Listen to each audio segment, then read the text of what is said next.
fires. Running. Xavier again. Worthy for a touchdown. Number 1 has 2 tonight. That's what it sounded like yesterday on NBC as the Kansas City Chiefs open up their season with a victory over the Baltimore Ravens. It got a little close, a little dicey there at the end. Didn't love the way that game ended as a Chiefs fan. My cheeks got real tight there, Alex. Yeah. Didn't love that. So did Isaiah Likely's. Yeah, no, that's true. He still thinks it was a touchdown. So does Lamar, apparently. Did you see the video of him walking out of the stadium? He yelled at one of your Chiefs fans. Did he? Some vulgar words. Yeah, well... used the F word and the B word. They're very salty. They talk a lot for a team that has 3 playoff wins in the last decade. Here One championship comes. game appearance in the last decade, and they wasted that one away because they couldn't figure out how to score against Kansas City Chiefs. Seems to be a theme for them. That being said, Alex. There it is. Chiefs get the win last night. We're going to open with them. We'll get to the Ravens here in a moment. Hot damn. That is the offense that I've been waiting for, ladies and gentlemen. Missed that.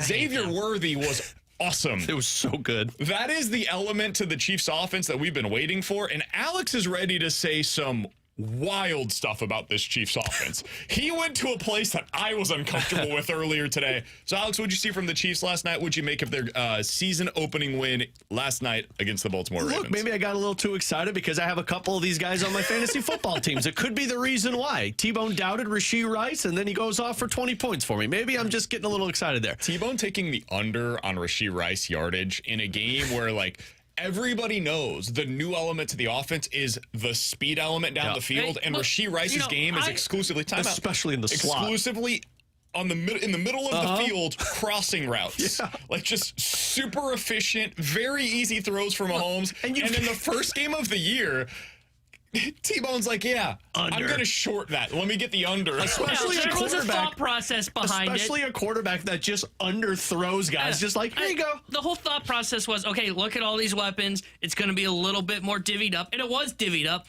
Problem was, like, when Rice did catch the ball, he, like, took off for 20 yards, like, twice. So it was the right thought process. No, it wasn't. It was the right process. No, it really wasn't. Look, I got excited, but watching those two guys with their speed and with that element of being in the middle of the field and can get those short passes from Mahomes and make distance with that yards after catch, it felt, at least in the moment, that could be a top duo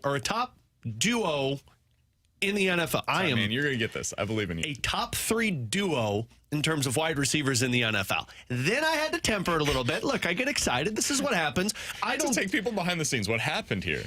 It's Alex. I asked him, what was your biggest takeaway from the game last night? And Alex said, I think the Chiefs have a top 3 wide receiver duo in the NFL. And I said, do you really believe that? And he said, yes. And I said, can I name some duos for you in the NFL? And he said, yeah, sure. And I went through like 6 of them, and he's like, okay, so maybe top 3 is a little aggressive.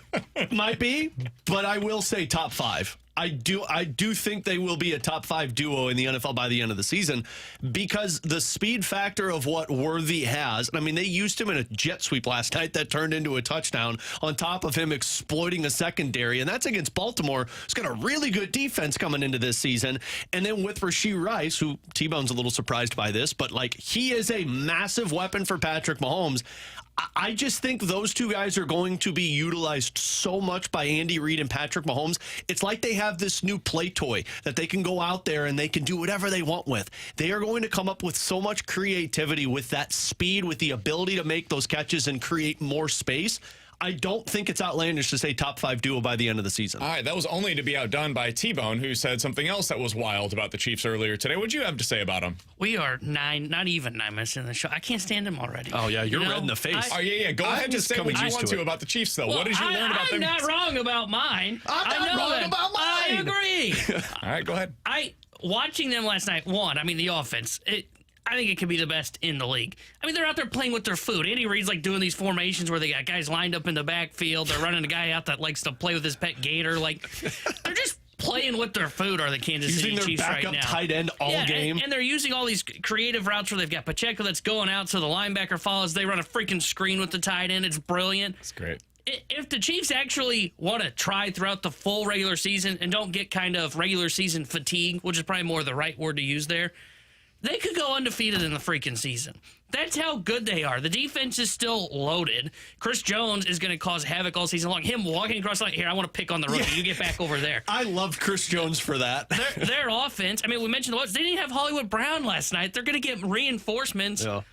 And Isaiah Pacheco is one of the most underrated running backs, in my opinion, in the NFL. And that offensive line is really Do you know what strong. his longest run was last night, by the way? A game where I thought he was pretty good. Was I it thought like 5 yards? I don't think it was very long. Was it Yeah, really? I don't think it was longest long. run on the night was 5 yards, and the Chiefs scored 27 points. They had multiple drops that could have resulted in at least extending drives. One that could have been a touchdown with Juju Smith-Schuster, who had it, and it was just like can I get the, not quite. They were, a couple of plays away from like 40 points last night.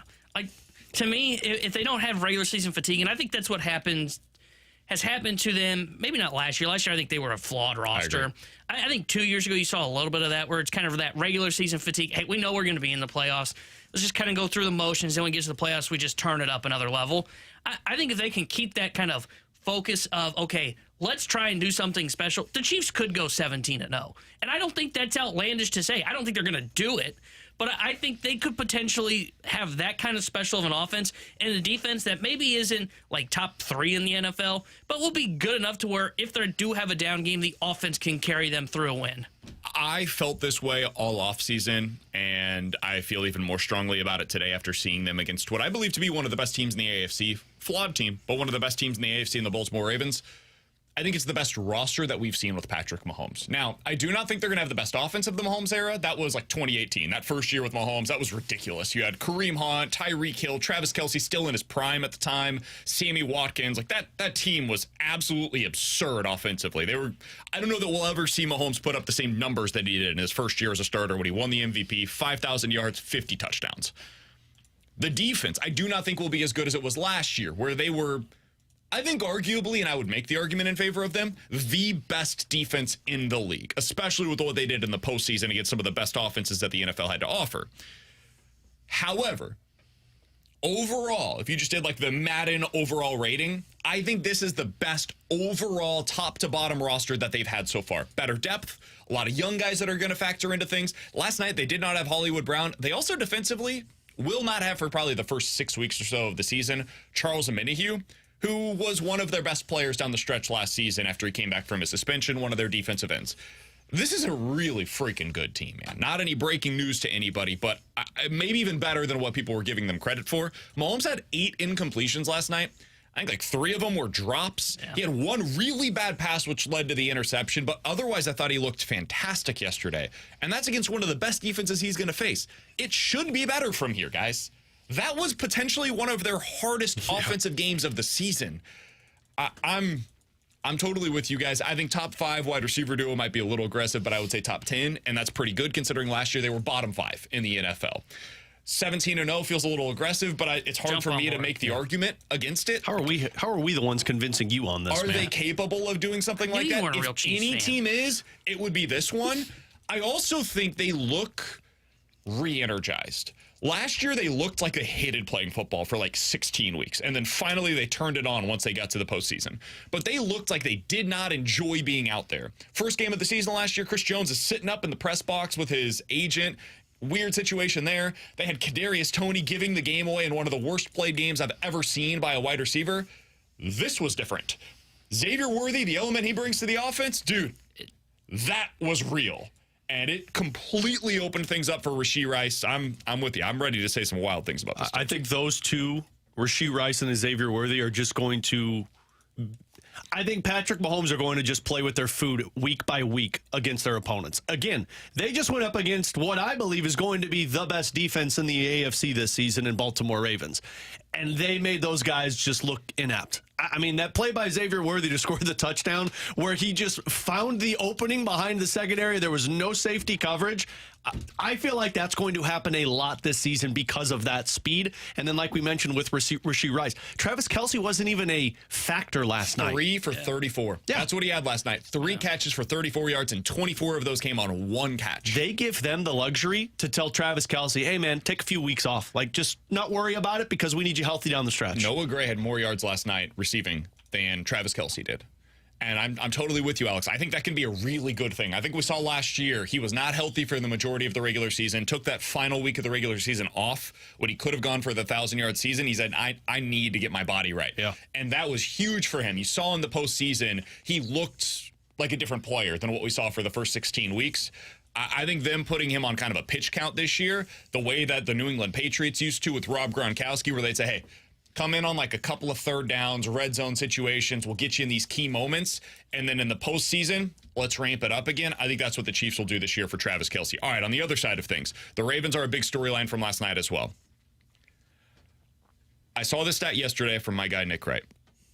The Ravens in their last 20 games, 0-2 against the Chiefs, 15-3 against everybody else.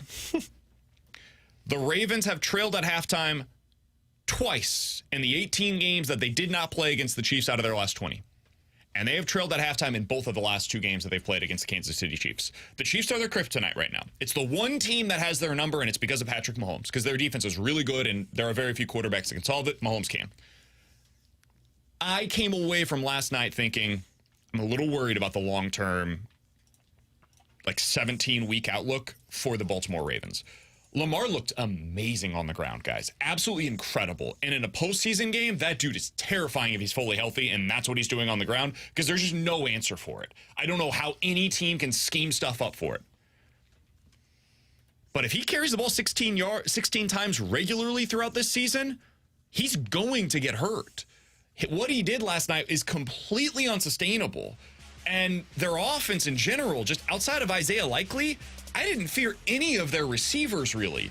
So I did come away thinking that offensive line is a problem for them. The way they're using Lamar in the running game, while fun and exciting, is a way to get him hurt super quickly. I had more questions than I felt like I had answers from the Ravens last night, but some of that I do want to wait a little bit to see if that was just the Chiefs being every bit as good as we expected them to be coming into the season. Yeah, I think we had the same reaction because watching that offensive line, and I mean, Lamar Jackson was under duress that entire game. The first basically drive that they had that they scored on, you had to overcome all of the penalty flags that were happening with the illegal formation. But then on top of it, every single snap Lamar Jackson would look up and then have to scramble because there'd be 3 guys on top of him. I'm kind of with you, though. When you go up against Chris Jones and that Chiefs defense, you are going to be under duress a lot. And they had, 2 rookies playing the offensive line yesterday? I think they'll be okay. They don't look like the dominant force that they were last year offensively because other than Isaiah Likely, which, again, we're talking about another tight end, not Mark Andrews, that is their best player. Super weird, man. And Zay Flowers was fine, but it didn't feel like he had an effect on the game. Derrick Henry was good, but you got to get to the red zone to be good. And you got to have an offensive line. Yeah. And so I think they'll be fine in terms of they'll win their division, at least in my opinion, but I don't know what they're going to do in the postseason. It feels a little Dallas Cowboys-esque. I was worried about him coming out of training camp because all the reports coming out of Baltimore's camp was, hey, this offensive line, they're having this competition. And look, Rams had that last year and it ended up being fine. It wasn't great, but that's what worried me about Baltimore, and it showed last night. I mean, to your point, Lamar was scrambling constantly. Derrick Henry, they never got to their identity last night. Except for that first drive. The first drive, but even then, they were like 3rd and 10, it felt like, on too many occasions. And it's because their identity is, hey, we're going to beat the crap out of you by running the football. And they didn't get that with Derrick Henry. And that's the point of bringing in Derrick Henry, because their offensive line couldn't block for him. And because the offensive line can't block, I think it was like at halftime, Lamar Jackson's like air yards was like on average like -1 behind the line of scrimmage.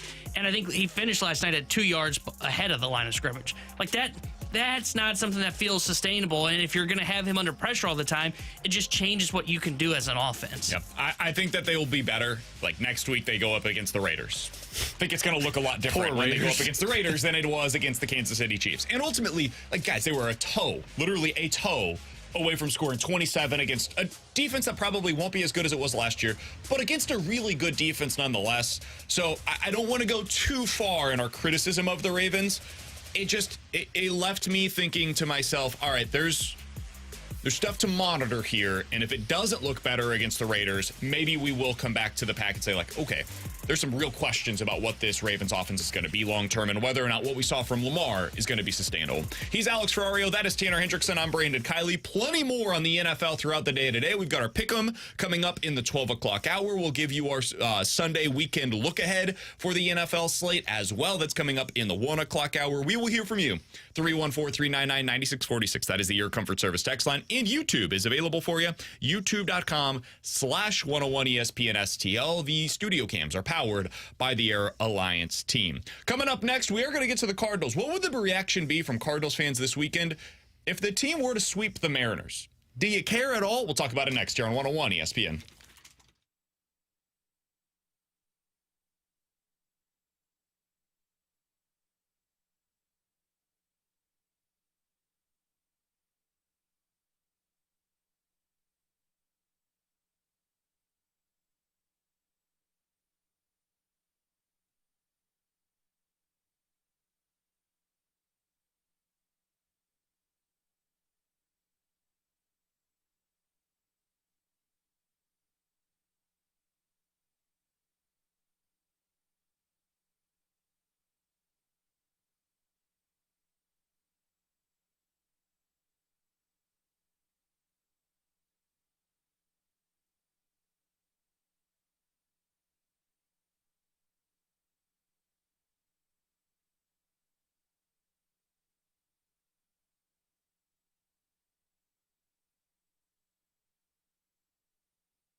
With Alex and T-Bone on BK, you got BK and Ferrario here on 101 ESPN. I'm genuinely curious. 314-399-9646. That's the Air Comfort Service text line.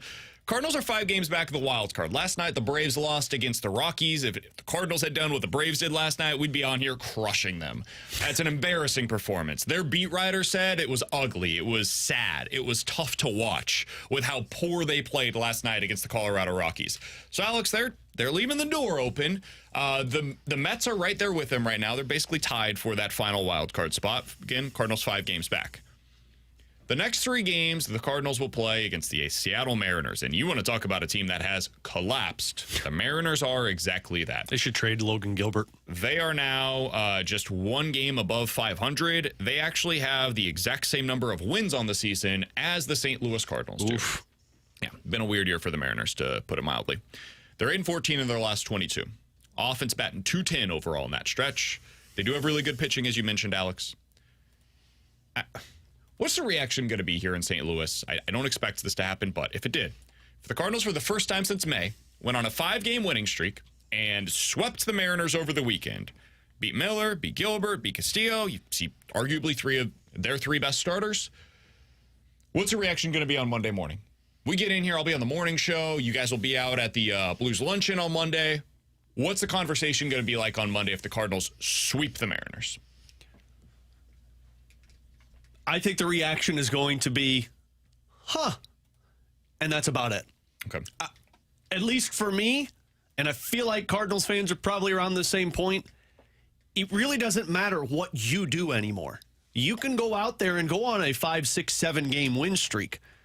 But, and I know the Braves lost to the Colorado Rockies, if the Braves just continue to win a game, lose a game, win a game, lose a game, it still makes it nearly impossible for you to get in. And I don't even know if I'd be worried about the Braves as much as I'd be worried about the Mets. I mean, the Mets have won 7 in a row, and they start a series against the Cincinnati Reds. So, again, you can sweep the Seattle Mariners, but for me, it's going to be like, cool. Cardinals are still finding ways to win, but I still don't care because you have to leapfrog 3 other teams to get that 1 playoff spot, which is why it's so frustrating that all of this is happening right now. I think frustration might take over for a lot of Cardinals fans because if you play this way and don't make the playoffs, you'll always go back to well, where was this 2 months ago?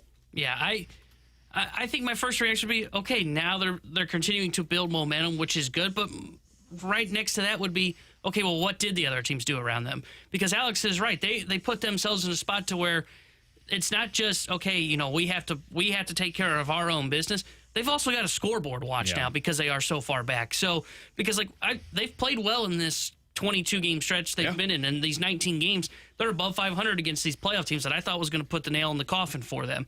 And yet I look at the standings, I go, well, have they gained any ground? Like, it looks the same. There's still 3 teams that are ahead of them.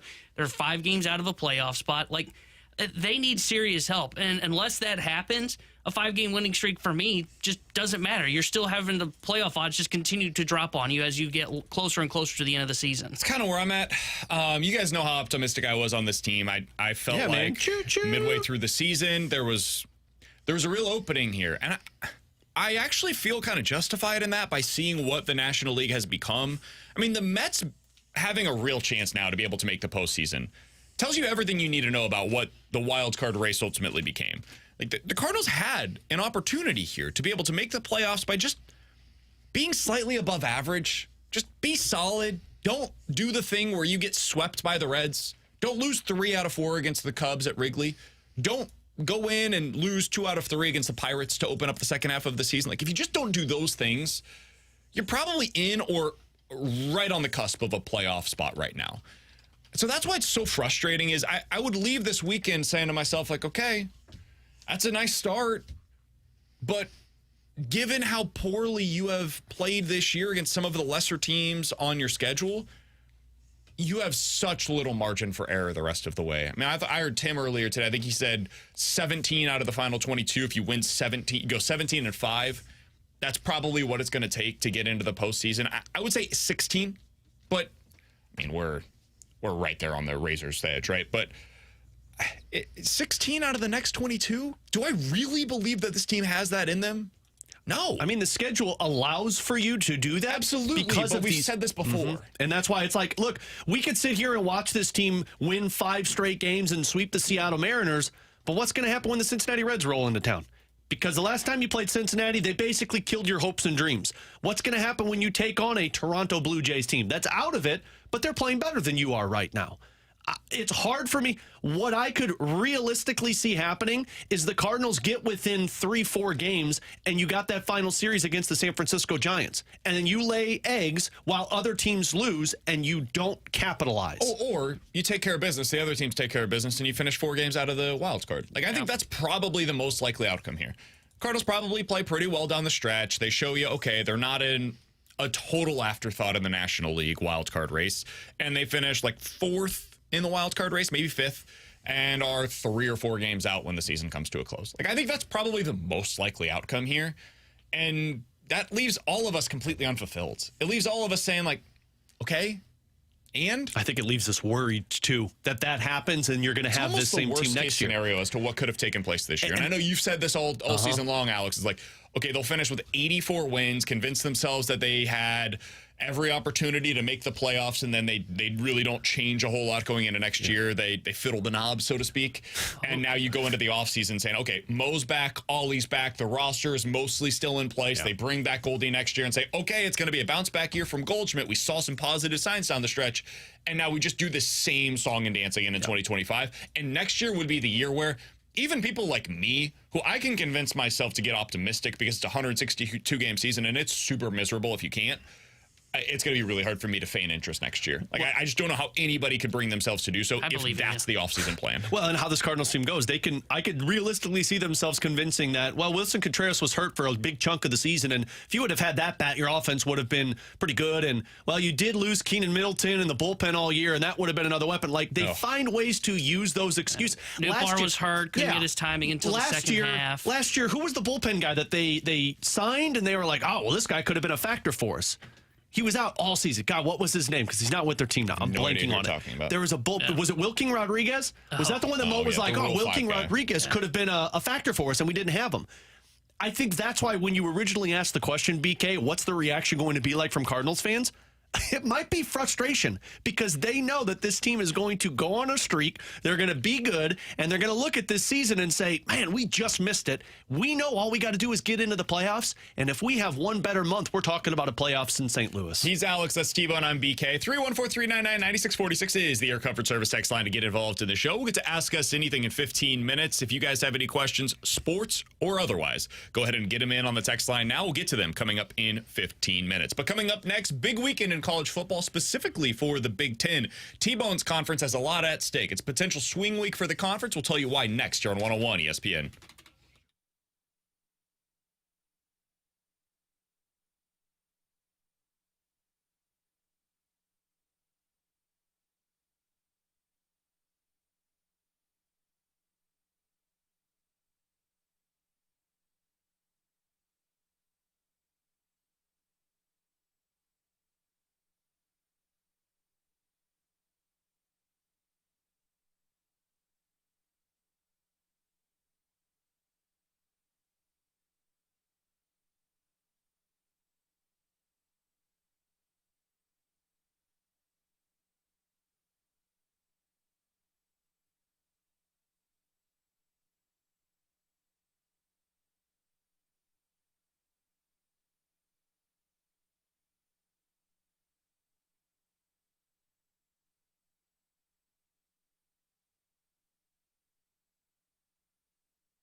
Terry Hendricks here with a Sports Center update driven by Johnny Londoff Chevrolet and Johnny Londoff Autoplex. Cardinals back in action tonight as they start a 3-game weekend set with the Seattle Mariners. 7:15 will be first pitch. Bryce Miller gets to start for Seattle. Eric Fetty will be on the mound for the St. Louis Cardinals. And tonight here on 101 ESPN, we have the NFL for you as the Green Bay Packers take on the Philadelphia Eagles from Brazil. We'll have pregame coverage starting at 6:30. And then Saturday, we've got Michigan versus Texas with pregame coverage starting at 10:30. And then Illinois versus Kansas with pregame coverage starting at 5:30. We'll have a triple header of NFL action on Sunday here on 101 ESPN. The Sports Update is driven by Johnny Londoff Chevrolet and Johnny Londoff Autoplex. See them at londoff.com. Chevy, together we drive. Are you kidding me?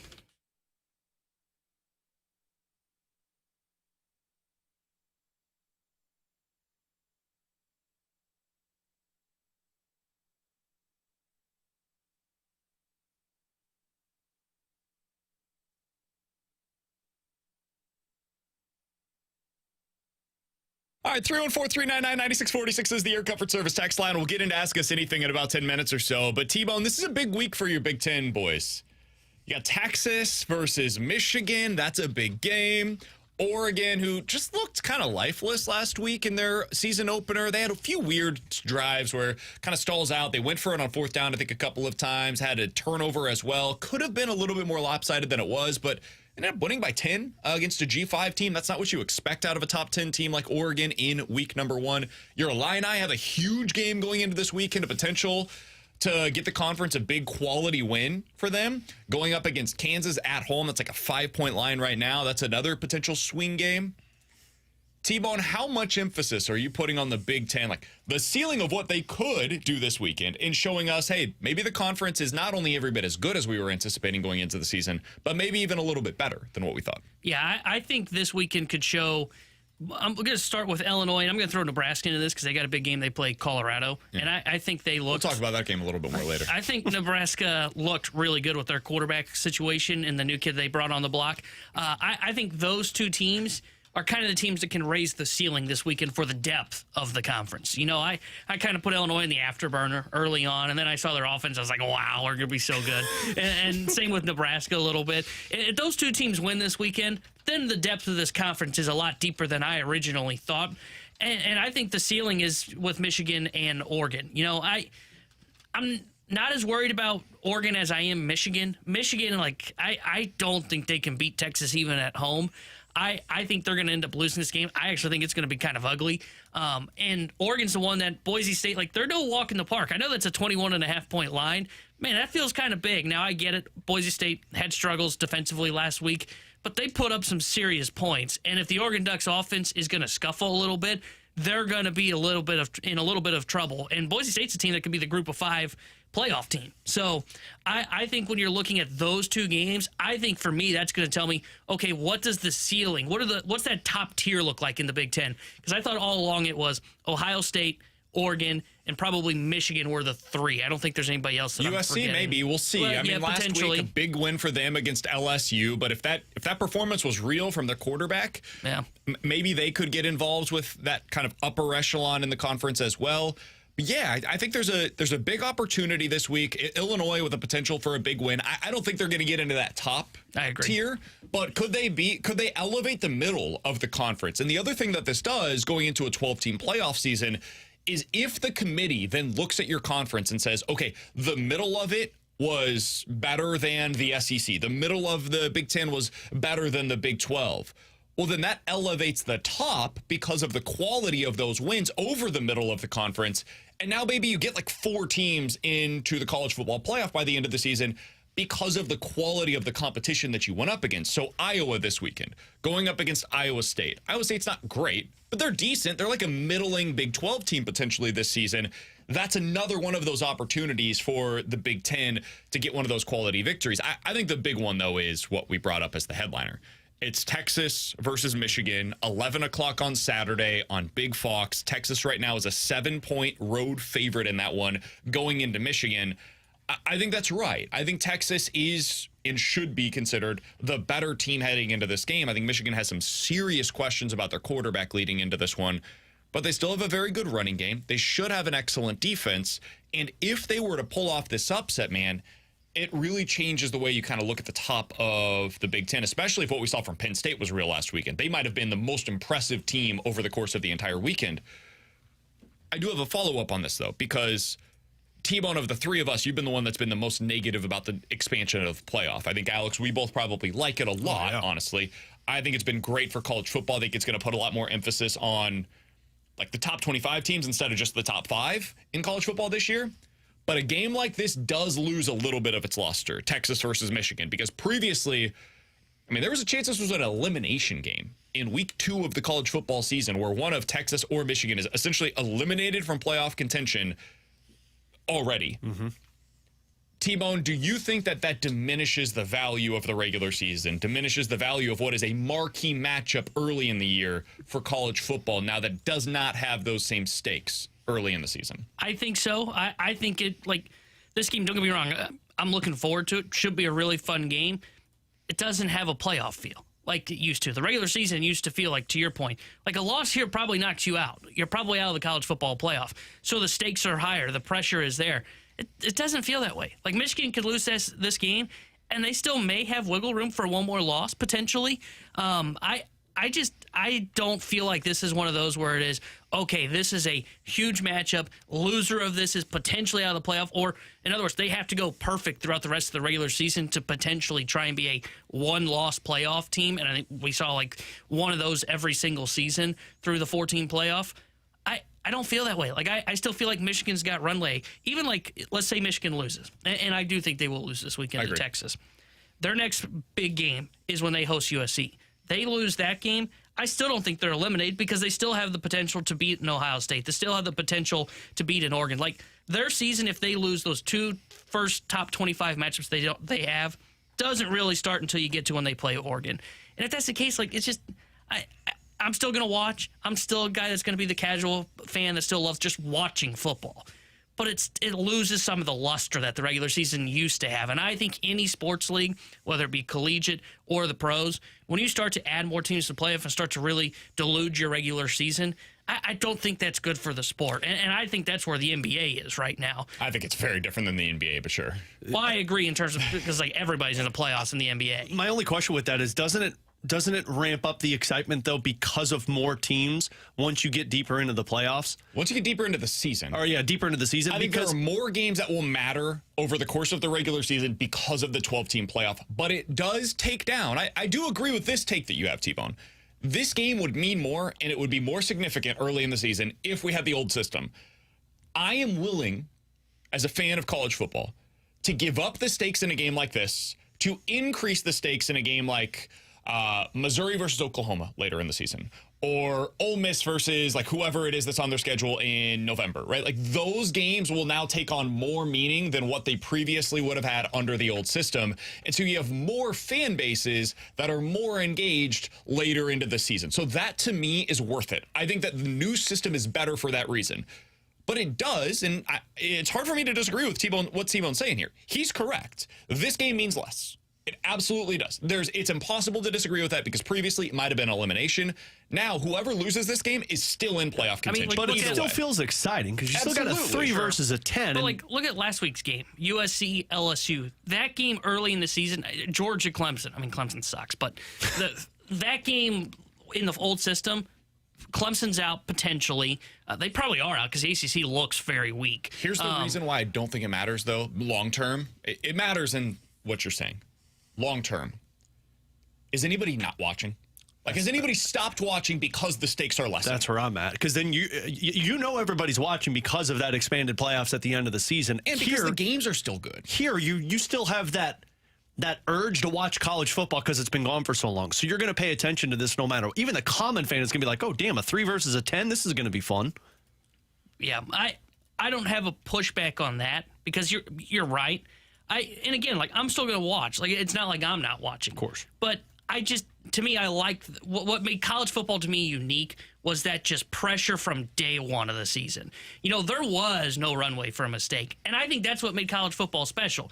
But I also understand, like, it also eliminated a lot of teams like Missouri, to your point. Like, Missouri, if they lose a game, to Alabama, because is Alabama their first top 25 matchup, or is it A&M? I can't remember off For the top of my head. Mizzou, Texas A&M would be earlier. So like if A&M's ranked at that if point. they lose that game, it does potentially mean like the Oklahoma game means nothing, you know. And I understand that to an extent, but what I loved about college football was it was so unique, where it was, hey, we do value kind of perfection. You know, you have to be perfect. There is no room for a slip up, and especially there's no room for a slip up against a top 25 team. Sure. And I think that's what made college football special. Again, I understand everybody's still going to watch it. It still is a fun time. It's good to just turn on your television on a Saturday, but it just doesn't have that same allure anymore. Totally fair for people like you.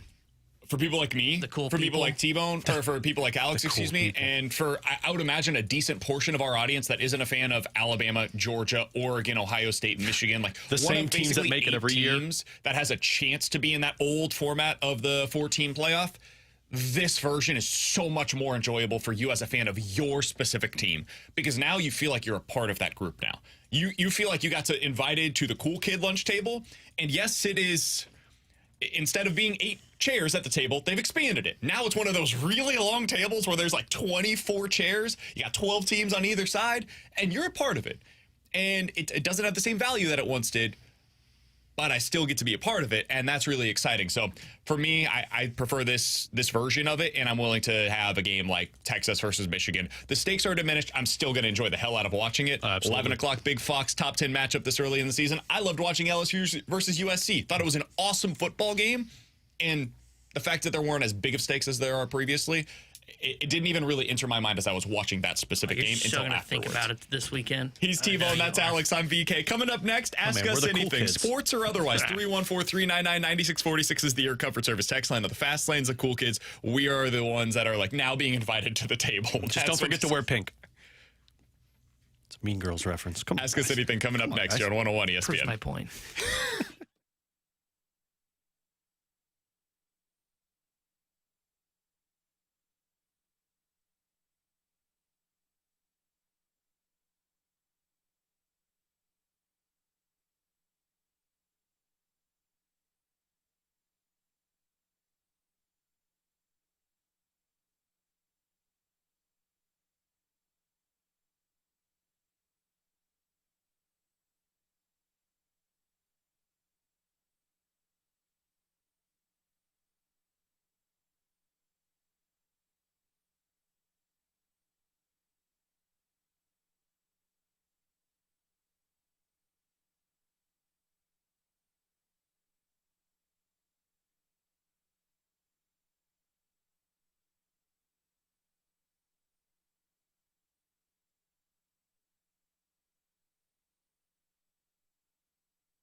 All right, 314-399-9646 is the Air Comfort Service text line for Ask Us Anything. If you guys have any questions, sports or otherwise, we'll get to them right now here on the text line. All right, from the 314, T-Bone, this one's for you. Am I dumb for hammering Illinois plus 4.5 against Kansas this weekend? No, I like that bet. Do you really? Yeah, I actually do. I think it's going to be like a 3-score game. Or, sorry, 3-point game. So you don't like that bet. Or you really like that bet. Illinois by 21. Damn. No, sorry, a 3-point game. I think they're going to keep it close. I think it potentially has the chance to even be a shootout. Because the one thing that does worry me is the Illini defense.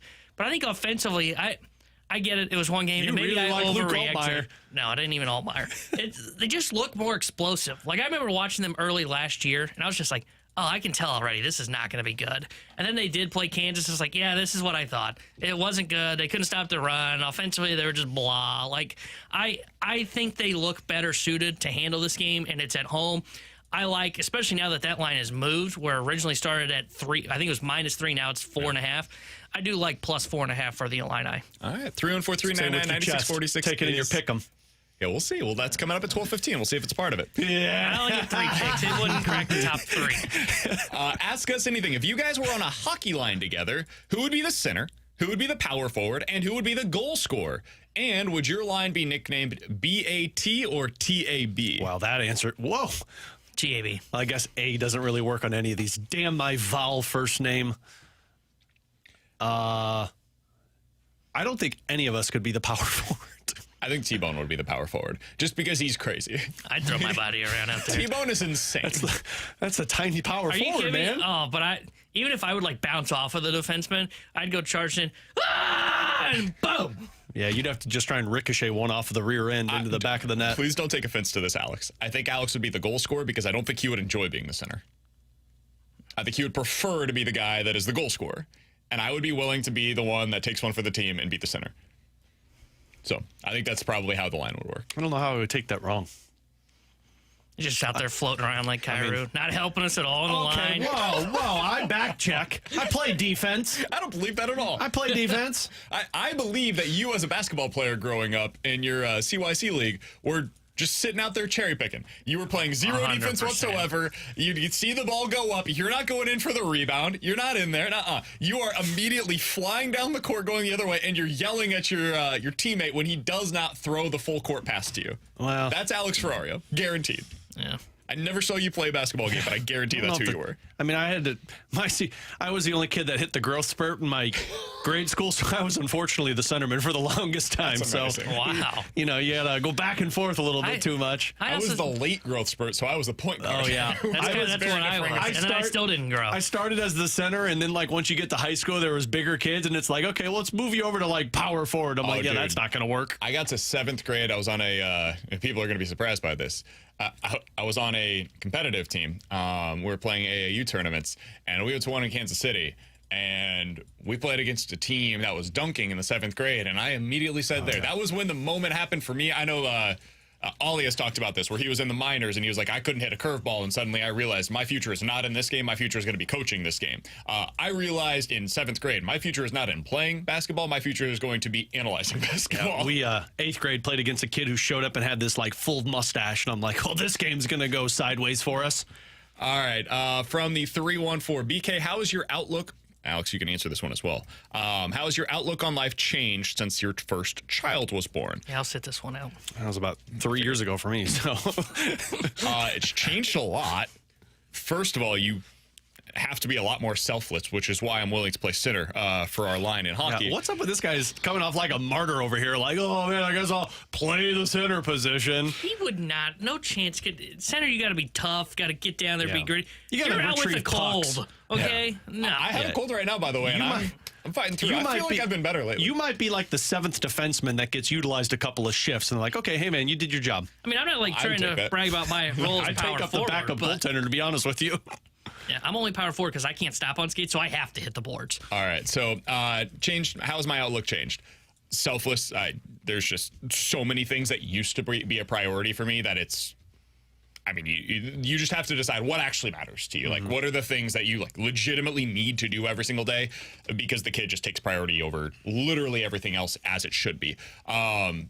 Second thing is just time management, dude. It is so much different in terms of what I'm able to get accomplished in any given day. So I have to decide like early on, what am I going to do and when, and how important is it that I get this specific thing done today as opposed to like at some point in the next 3 days. So those would be two things for me that have changed a lot. The other thing is just like my emphasis on family time has changed a lot. Like it is so cool for me. I did not grow up this way. I grew up in what is effectively a single parent household. My mom was my primary caretaker growing up.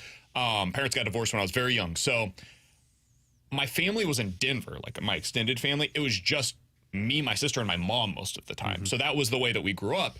My wife, meanwhile, has a very significant family. Like they're all still located here in St. Louis. And so it's so cool for me to see Luca grow up in a big family with like cousins everywhere, aunts, uncles. They all like really enjoy hanging out with him. So that's the other thing for me that's changed in a significant way, is just seeing him have that experience that I did not have growing up. One's not necessarily better than the other, but it's just so different, and it's opened my eyes to what that can be like. So those are probably the biggest things that have changed for me. Yeah, I think for me, and it was more so when we had our second daughter than our first, it was the importance of just family. Like once you have that bigger family, it just feels like it's the most important thing. Like you mentioned, everything kind of feels secondary. The things that stressed you out prior to kids don't really stress you out anymore. And I felt like that was so valuable for me because I'd let things eat at me for a while. And once you have kids, man, it just wipes that away so quick. And you don't want to take that home around your girls. The other thing for me was work ethic, because they tell you all the time the kids watch you 24/7. Oh, dude. And I didn't understand what that meant until I actually saw Adelaide start to watch me. And then it was the importance for me of like doing everything I could to make sure she saw how hard Daddy worked, because I don't want her to grow up in a household where it's like Daddy's on his phone all the time, Daddy's sitting on his couch, he's not doing anything. It was always kind of moving around, playing with her, doing things around the house so that she grew up in that environment. Those are two big things that I kind of prioritized before I had kids. That last one you mentioned totally hits home. Like the way that a child emulates, like early on, everything that you do, like they are effectively trying to mimic the things that you do. Like Luca now is 1 year old, so now he's like using forks. And just one day he like grabbed our fork because he saw us eating with a fork. He was like, I want to do that. I want to show how I can do that. And so it's just like ever since then, now he eats with a fork. It wasn't something that we like were emphasizing at that point in his life, but he decided I want to do this. Or like faces that you will make, he then starts making it without you like saying do this or say this. So yeah, that's a big one for sure. It puts an emphasis on your own mental health and taking care of yourself, though, because like you don't want to go home in a bad mood or be upset, and it's hard not to do that. But man, when those kids see that, they emulate it so much. So it's like it's taken a lot more of focusing on ourselves and figuring out how to be so our kids see the right person. All right, he's Alex Ferrario. That's Tanner Hendrickson. I'm Brandon Kiley. T-Bone, thanks for joining T-Bone, in what there do you think, man? On the segment. I'm still learning. I wrote a lot of that down. Good to know, man. A couple years from now. T-Bone will add a lot coming up in about 15 minutes. Our football pick'em. T-Bone's he started off hot last year, so we'll see if he can do the same thing. He finished ice cold. Could not have been any colder down the stretch last season. It was a rough finish. It was the first 3 weeks were bad. I typically start out really slow and then finish really slow. No, let's just be you have like 1 week where it's like hot damn, really went slow. 3-0. I feel good about my picks this week. Do you? I do. I think this is the week. 3-0 week is coming. We'll get to those coming up in 15 minutes. But coming up next, there was an ESPN.com article that came out earlier today on the best controllable core roster groups around the league. Where do the Cardinals rank among those teams? Over the last 2 years, they've been in the top 10. Where do they rank today? We'll talk about that. Get your reaction to it next year on 101 ESPN.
With Alex and T-Bone on BK, so there was an article that was released a little bit ago on the best controllable cores in Major League Baseball right now. So just to give you an idea, the LA Dodgers were at number 1 on this. No surprise. They rank it by elite talent, plus talent, and then solid talent. And this is from Kylie McDaniel, one of our favorite guests that we have here on the show. He said the elite tier is like MVP candidates, right? This is Shohei Ohtani, Mookie Betts, Freddie Freeman. Those are the guys that fit into that criteria. The plus tier is really, really good players. 3.5 wins above replacement. So we have like Tyler Glasnow, Will Smith, Max Muncy. Those guys considered plus players in this regard. And then finally, just the solid guys. That's the filler of your roster. So Gavin Lux fit into this, those kinds of players. So I was curious, okay, where would the Cardinals rank on a list like this? I mentioned the Dodgers at number 1, the Braves, no surprise, at number 2. Last year, the last couple of seasons, they've been at number 1. Dodgers overtook them. The Baltimore Orioles came in at number 3 on this list. Our favorite, Seattle Mariners, came in at number 4 on this list. And then the Phillies came in at number 5. So that's your top 5 in Major League Baseball. That all makes a lot of sense to me. That feels right, just kind of theoretically speaking.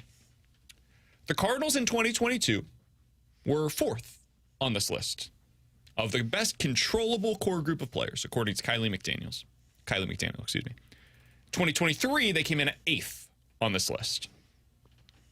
Where would you guys guess, out of 30 teams in Major League Baseball, they ranked coming out of the 2024 season? Again, 4th and 8th over the last 2 seasons.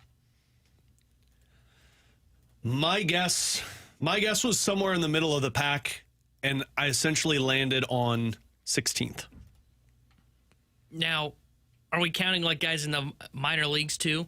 Like, is he kind of, because I didn't look at the article because wasn't supposed to. So he's looking at kind of control arms and the. So he's got like in their solid category, JJ Weatherholt, Quinn Matthews, TK Roby, Cooper Jerby, Thomas Ajacey. So yeah, you're including some of the top of the farm system guys as well.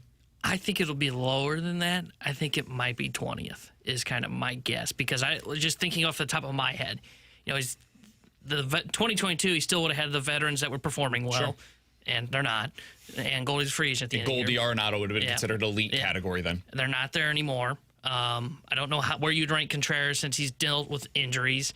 They don't really have a ton of pitching that's under control, and they don't have a bunch of arms that are viewed highly. And then some of their bats that would have been viewed highly would be lower now, like a Gorman, potentially a Walker. And they don't really have a ton in the minors that will follow up outside of Weatherholt, who you had mentioned. So I will say 20th is where he put him. Let's work from the bottom and work our way up. If you start with the Cardinals. Number 30, the Colorado Rockies. Okay. That checks out. Number 29, the Chicago White Sox. That also checks out. And number 28, the LA Angels. Yeah. Number 27, the Miami Marlins. Number 26, the Oakland Athletics. I'm not sure what they're going to be called soon, but they are technically still the Oakland Athletics for at least the next month. Number 25, Washington Nationals. Wow. Number 24, Toronto Blue Jays. I'd agree with that. Number 23, the St. Louis Cardinals. Wow. They do not have a single player currently in the elite category, according to Kylie McDaniel. They're plus players, so 3.5 wins. Again, if you hate wins above replacement, that's fine. It's just a way to kind of categorize these guys. They're plus players, according to Kylie McDaniel, that are controllable. Mason Wynn, Nolan Arenado, Sonny Gray, and Wilson Contreras. And then beyond that, it's like everybody else, right? Lars Nootbaar, Brendan Donovan, Weatherholt, Walker, Fetty, Burleson, etc. So it's just all the other guys that you feel good about, maybe not great about. Those guys kind of fit into the solid category. I think that's right. It also speaks to the frustration that Cardinals fans have right now. They went from 4th in 2022 to 8th in 2023 to this year 23rd. Yeah. It speaks to the lack of progression within the system from guys like Gorman and Walker and all of the other prospects that have been in the outfields over the last decade for them that just never really became what they were hoping. Nootbaar would be another one of those guys. Dylan Carlson, certainly. It just didn't take that next step. And then you have the regression from the elite level stars in Arenado and Goldie. And this is where you end up. What do you guys make of this? When you hear 23rd in Major League Baseball in terms of your controllable core group of players, what comes to mind for you as Cardinals fans? You're in bad shape. You're in bad shape because you're missing some of the pieces that put you in the conversation of playoffs. Like if we're talking 23rd, like listen to the names you just mentioned.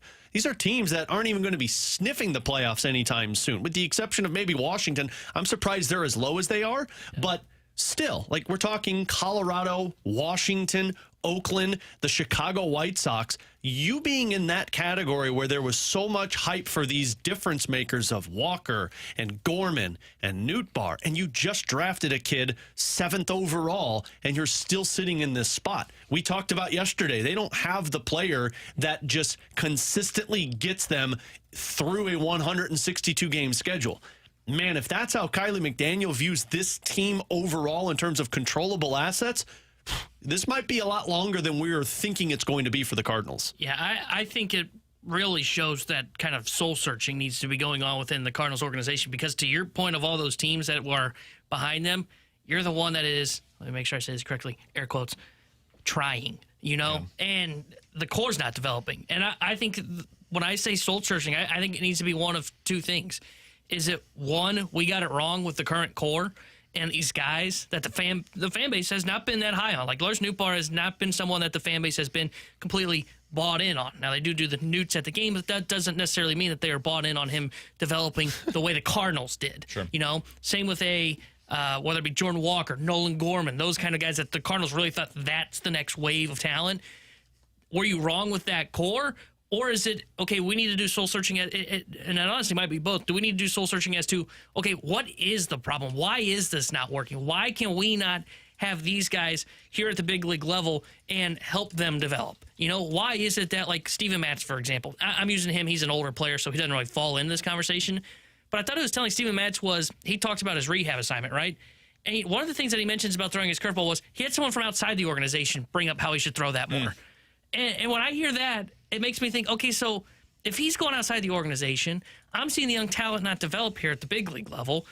Are they being put in a spot where they don't feel like they can work with the Cardinals organization to help them reach their talent here at the big league level?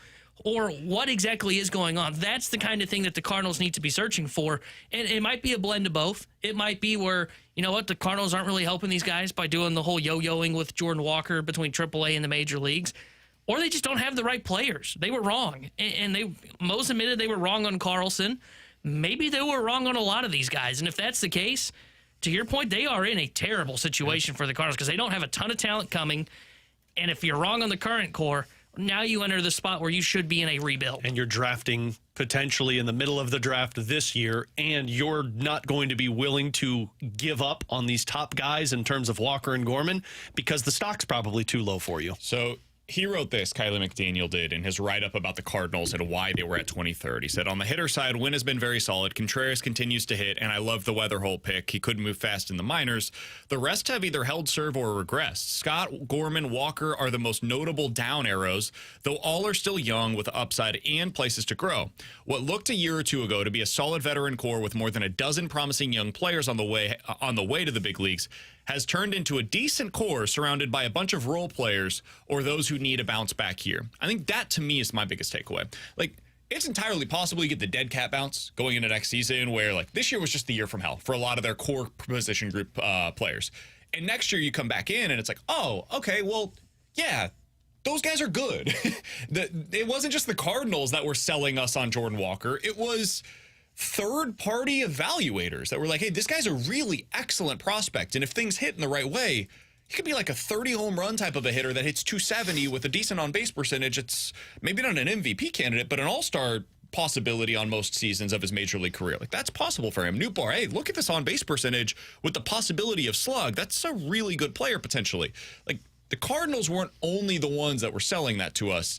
It was Baseball America and MLB.com and ESPN, like all of these third-party evaluators. So that's still in there somewhere, but they have to extract it. And this goes back to what T-Bone had to say about guys going outside of the organization to get the help that they feel like they need.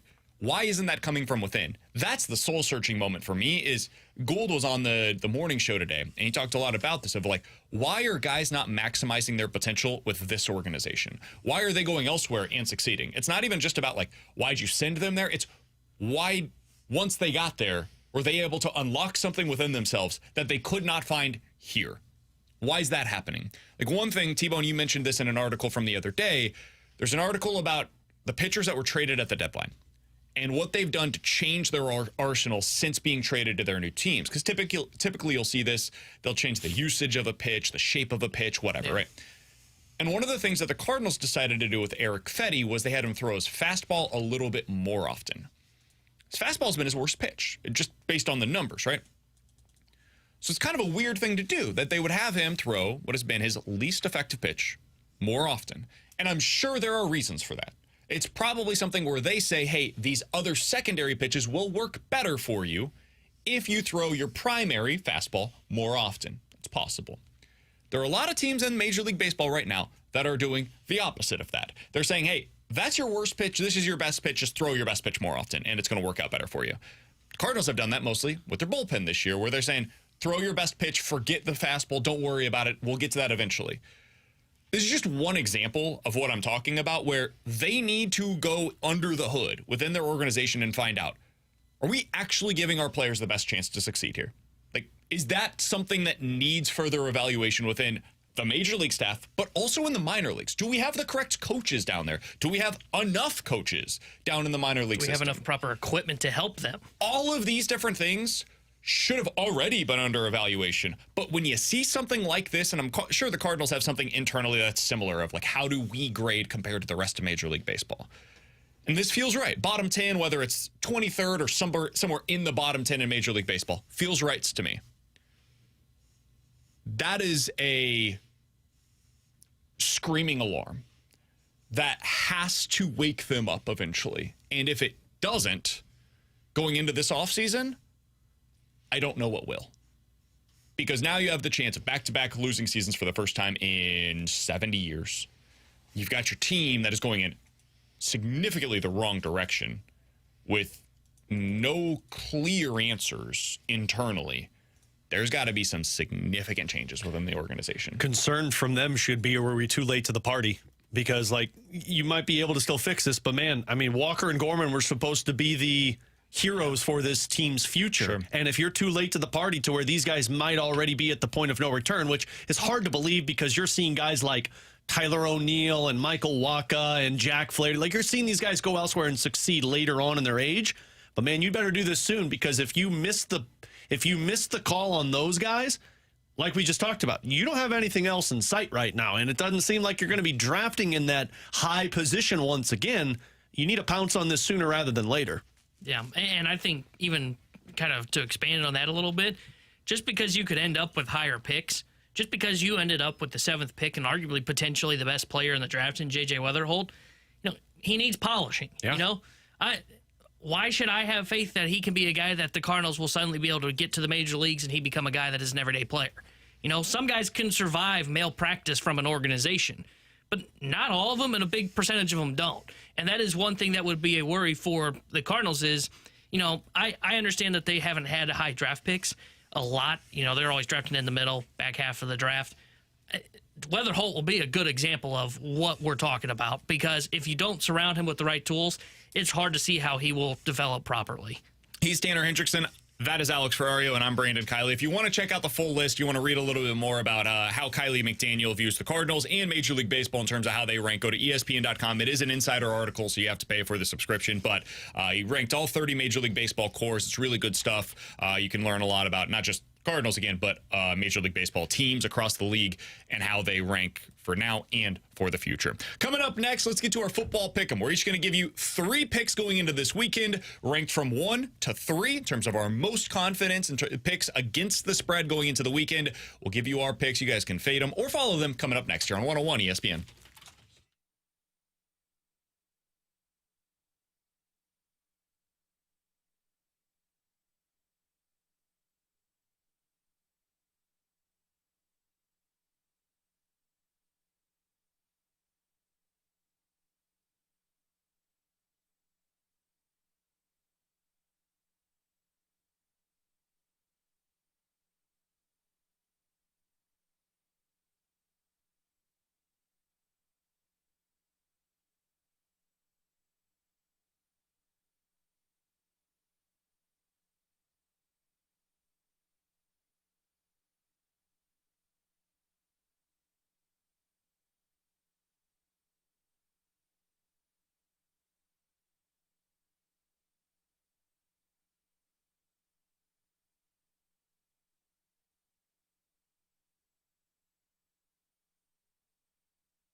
All right, let's get into it. It's a football pick'em time. If you're new to this, the way that it works is we will pick 3 games against the spread each and every week. It can be college football. It can be the NFL. Can't be the Monday night game. Every other game between now and Monday morning show is on the table, though. It has to be against the spread. No props, no point totals, just straight up picks against the spread. Alex is always decent at this. I'm typically terrible at this. T-Bone is somewhere in between. He typically starts off really hot. Following for the first and then month. goes really cold down the stretch. The less information that T-Bone has to go off of, the better typically is the way that this thing goes. So that's how it's been in the past. Kind of weird that way. We'll see if things change going into this season. All right, Alex, the way that it works, we get 3 picks. There is a ranking system, 1 to 3, very simple. And at the end of the weekend, we'll see who has the most points for us. Alex, I'll let you start. What is your 1-point pick, your least confident pick going into the week? Oregon minus 18. Wow. I think as bad as Oregon looked in week 1, that was a anomaly, and I think Dan Lanning is going to have that team ready to go. I'll back the Oregon team because I believe Lanning is an awesome head coach, and although Boise State is scary, I think Oregon can be scarier. So I'm not very confident in it because that 18 line kind of scares me, but this feels like a Oregon, hey, don't second guess us kind of welcome to the party. So I take Oregon minus 18 as my number 1 pick.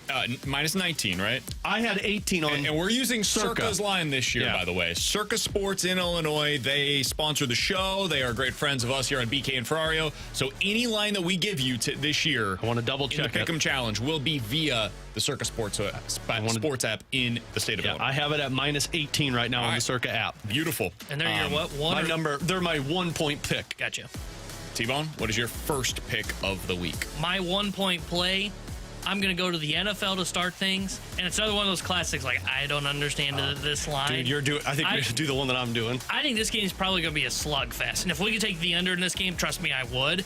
Because I think both these defenses are great. I don't trust Deshaun Watson in this game. Give me the Cowboys plus 2.5 on the road against the Browns. That is my 1-point play for this week. That's my 3-point play. That's my 3-point play. I looked at that line last night and I double checked it today and I'm like, did they put the plus by the wrong team? Yeah, when I was in, because when I was out the first 2 days, Tuesday and Wednesday this week, I was in Illinois. And before I left, I put down some bets, some parlays, and I remember scrolling through the NFL lines. I went, Cowboys plus? Oh, hell yeah, give me that. How about them Cowboys? Free money, baby. We know how this works. It's going to bite us.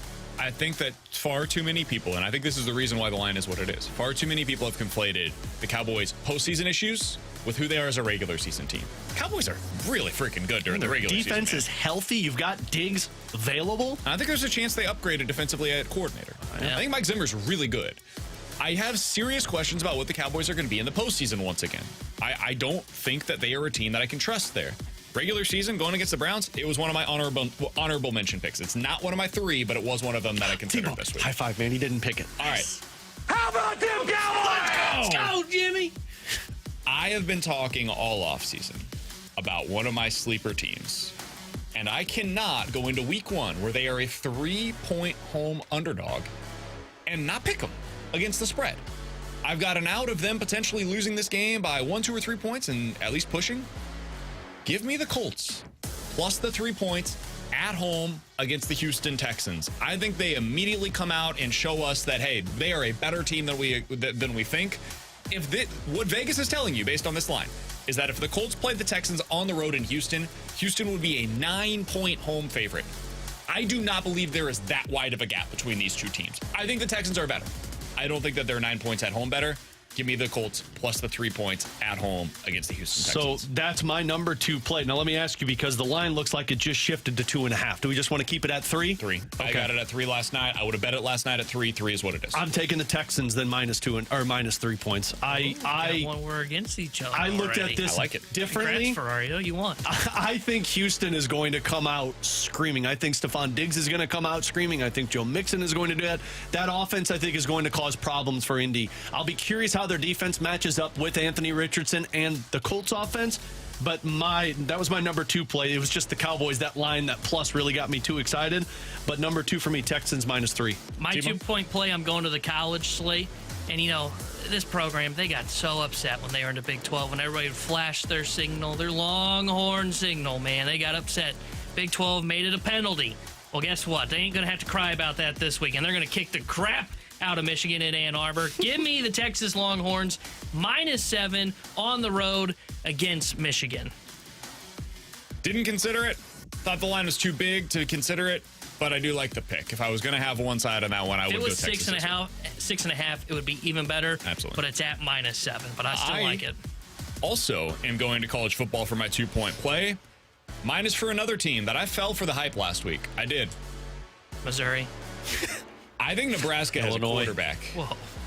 Raiola looked amazing. Now, it's going to be a different test going into this week, but they're playing against Colorado. And I think anytime that you see Colorado play this year, you're going to get a little value on the other side. Because Colorado is a very public team because of Deion Sanders and all of the hoopla that surrounds that circus of a team. I think they have a good quarterback. I think Shedeur Sanders is actually legitimately good and will be a first-round pick next year. I think they have a really good wide receiver / corner, Travis Hunter. I think other than that, they are a flimsy paper tiger. I think Nebraska has a chance to be pretty good this year. We've talked about this over the last couple of seasons. Matt Rule is a really good college coach. Terrible NFL coach, really good college program builder. Give me Nebraska as a 7-point favorite at home against the Colorado Buffaloes. Oh, well, are we going with 7? Because when I just checked, it was at 6.5. Going with the line that we had last night whenever we all looked at it, so I'll take -7. I will still go with the -7. That was my 3-point play. Man, the Buffaloes, way back when, used to roam the countryside. They won't be roaming in Nebraska this week, and I like what Raiola showed in week 1. I agree, Sanders is a good quarterback. He's going to get the crap beat out of him in that backfield. They can't protect him. They almost lost to an FCS school, for crying out loud. So, yeah, I'm with you. Give me Nebraska -7 against Colorado. All right. So last night, I had a different 3-point play because at the time, I thought the Bengals were healthy. And the Bengals -8 points, if I knew that Jamar Chase was going to be playing 100% of the snaps, and if I knew T. Higgins was going to be at 100%, I would take them. It's just a hamstring tweak. I can't do that right now because I don't know either of those things, and it's just too many points. If it was like a 6-point line, I'd probably go in that direction still. But with that many questions about their wide receivers, still haven't seen Joe Burrow, I have to pull that one away. I'm going to take that off of my list. What I'm instead going to do, I think there's a chance that the LA Rams have one of the worst defenses in the league this year. I thought it was and I think that the Lions, especially with their running game, are going to run all over Los Angeles in this one. Give me the Lions. It's a 4.5-point line. It's the Vegas zone. It's a tough line to be able to cover. I think the Lions win this one by 10+. I think they have a chance to be the number 1 seed in the NFC this year. Love Detroit, minus the 4.5 points against the LA Rams. That is my 3-point pick going into the week. That was my honorary mention one. It was between that one and Oregon, and I just like the Oregon play. Yeah. My picks this week, I've got 2 in the NFL. Colts +3 versus the Texans. That's my 1-point play. I've got Nebraska -7. So does T-Bone. He's got it as his 3-point play. I have it as my 2-point play against the Colorado Buffaloes. I have the Lions -4.5 against the Rams as my 3-point play. Alex has Oregon minus the 18 points against Boise State. He has the Texans -3 against the Colts, and he has the Cowboys plus the 2.5 points against the Browns. That is another pick that T-Bone has as his 1-point play. How about Cowboys minus the 2.5 points. He's got Texas -7 against Michigan on the road. Those are our picks going into the week. Feel free to follow them. Feel free to fade them. You can do all of that over on the Circa Sports app in the state of Illinois. How are you feeling, boys? I'm feeling great. I'm feeling like it's a 6-point weekend. Yeah, I don't feel great that BK's with me on Nebraska. Yeah, that never feels good. Other than that, though, I feel pretty good about my other 2 I feel picks. good about 3 and 2 because BK didn't want to take the 3-point play, and the 2-point play, I'm going against him on it. If you guys are new to this, the way that it will work, this year we are going to do monthly punishments. So at the end of each and every month, we will get a punishment for that month. We have 3 of our punishments already picked out. The 4th will be up to you, and we've got a vote up right now on Twitter. At BK Sports Talk is where you can go to find it. We have 3 different options. Option number 1, you do a show in a mascot costume. You spend 3 hours in a costume of the show's choosing. This is the full, the headgear, everything. You got to show up in everything for an entire show. Option number 2, blow-up doll companion. Spend a day from the time that you leave your house to the time that you go to sleep with a blow-up doll. No matter where you go, you spend all of your day with that blow-up doll. Option number 3, mall walker with a twist. You got to walk the mall for 30 minutes in a costume of the show's choosing. Those are the 3 options. Go vote on those on Twitter. Which one you would like to see the loser for that month do. You guys can choose the final punishment for this season. Coming up in 15 minutes, we're going to dive into the junk drawer. But next, where do the Cardinals rank among Major League Baseball? Nope, that is not the segment that we're going to be doing coming up next. I actually would like to guess this one, 23rd. Oh, yeah, I'll second that one. 23rd. Am I on it? Am I close? No, you're right. Hell yeah. Omaha. Let's go. How much different would this team look if the Cardinals traded for a legit hitter in the offseason? We'll talk about that next year on 101 ESPN.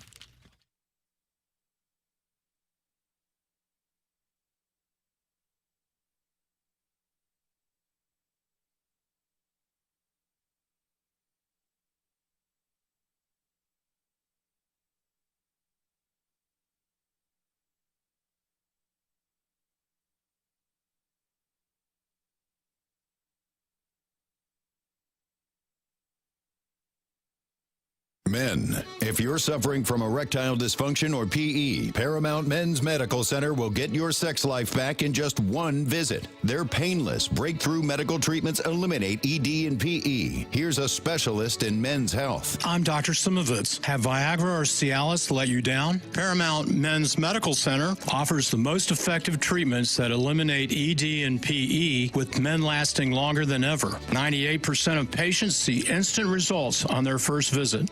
Paramount Men's Medical Center's breakthrough treatments will restore your sex life regardless of age or medical history. Your consultation and first treatment are free. Plus, you'll see instant results in the office. Plus, qualified patients will have their testosterone checked free. Call 314-887-4442. 314-887-4442. To regain your sex life in just one visit, call now. 314-887-4442.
Window Nation customers have been singing our praises for years. With fast, local service and an industry-leading 96% customer satisfaction rating, it's no wonder. I researched window companies for the last year to see what the average prices were and the quality of work. Window Nation nailed both. Buy 2 windows, get 2 free with 0 down and no interest or payments for 24 months. Hurry, this offer ends soon. Schedule a free estimate now. Call 866-90-NATION or visit windownation.com. That's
101 ESPN Sports Center.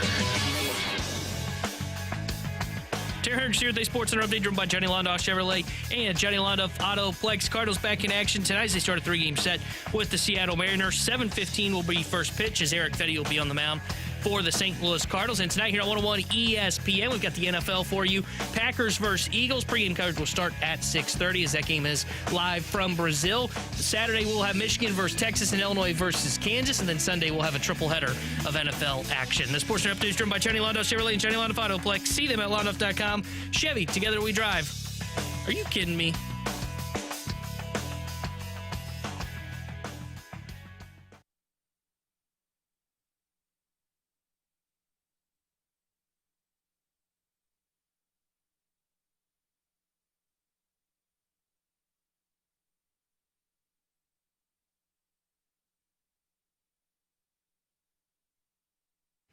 With Alex and T-Bone on BK. So earlier today, I was listening to Derek Gould, St. Louis Post-Dispatch beat writer for the St. Louis Cardinals. He was on with the morning show. It was really good stuff. If you missed any of it, check it out on the podcast page. 101ESPN.com. The free 101 ESPN app is where you go to find it. It's all presented by Dobbs Tire and Auto Centers. And Alex, he was in for an hour, and there was a lot of good stuff, but I thought the thing that he said that maybe I found most interesting is it's kind of a throw-in line, and he was talking about how the Cardinals could change the look of their lineup this offseason if they traded for a legit hitter. And what he's talking about is like somebody that could essentially replace what they thought they were going to be getting this year from Paul Goldschmidt.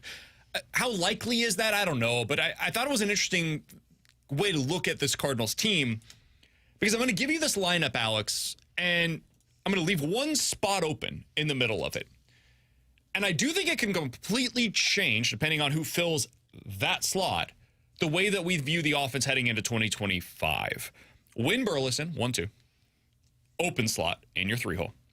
Contreras, Arenado, and then 6 through 9, Nootbaar / Donovan, Walker, and Ciani, or Scott, depending on what they do in center field. That feels like what could be, and we'll see, obviously. A lot of those guys disappointed this year, so maybe they're not great next year either. And I didn't mention Gorman, who could potentially be a part of that lineup as well, or be a part of the trade that we're talking about here.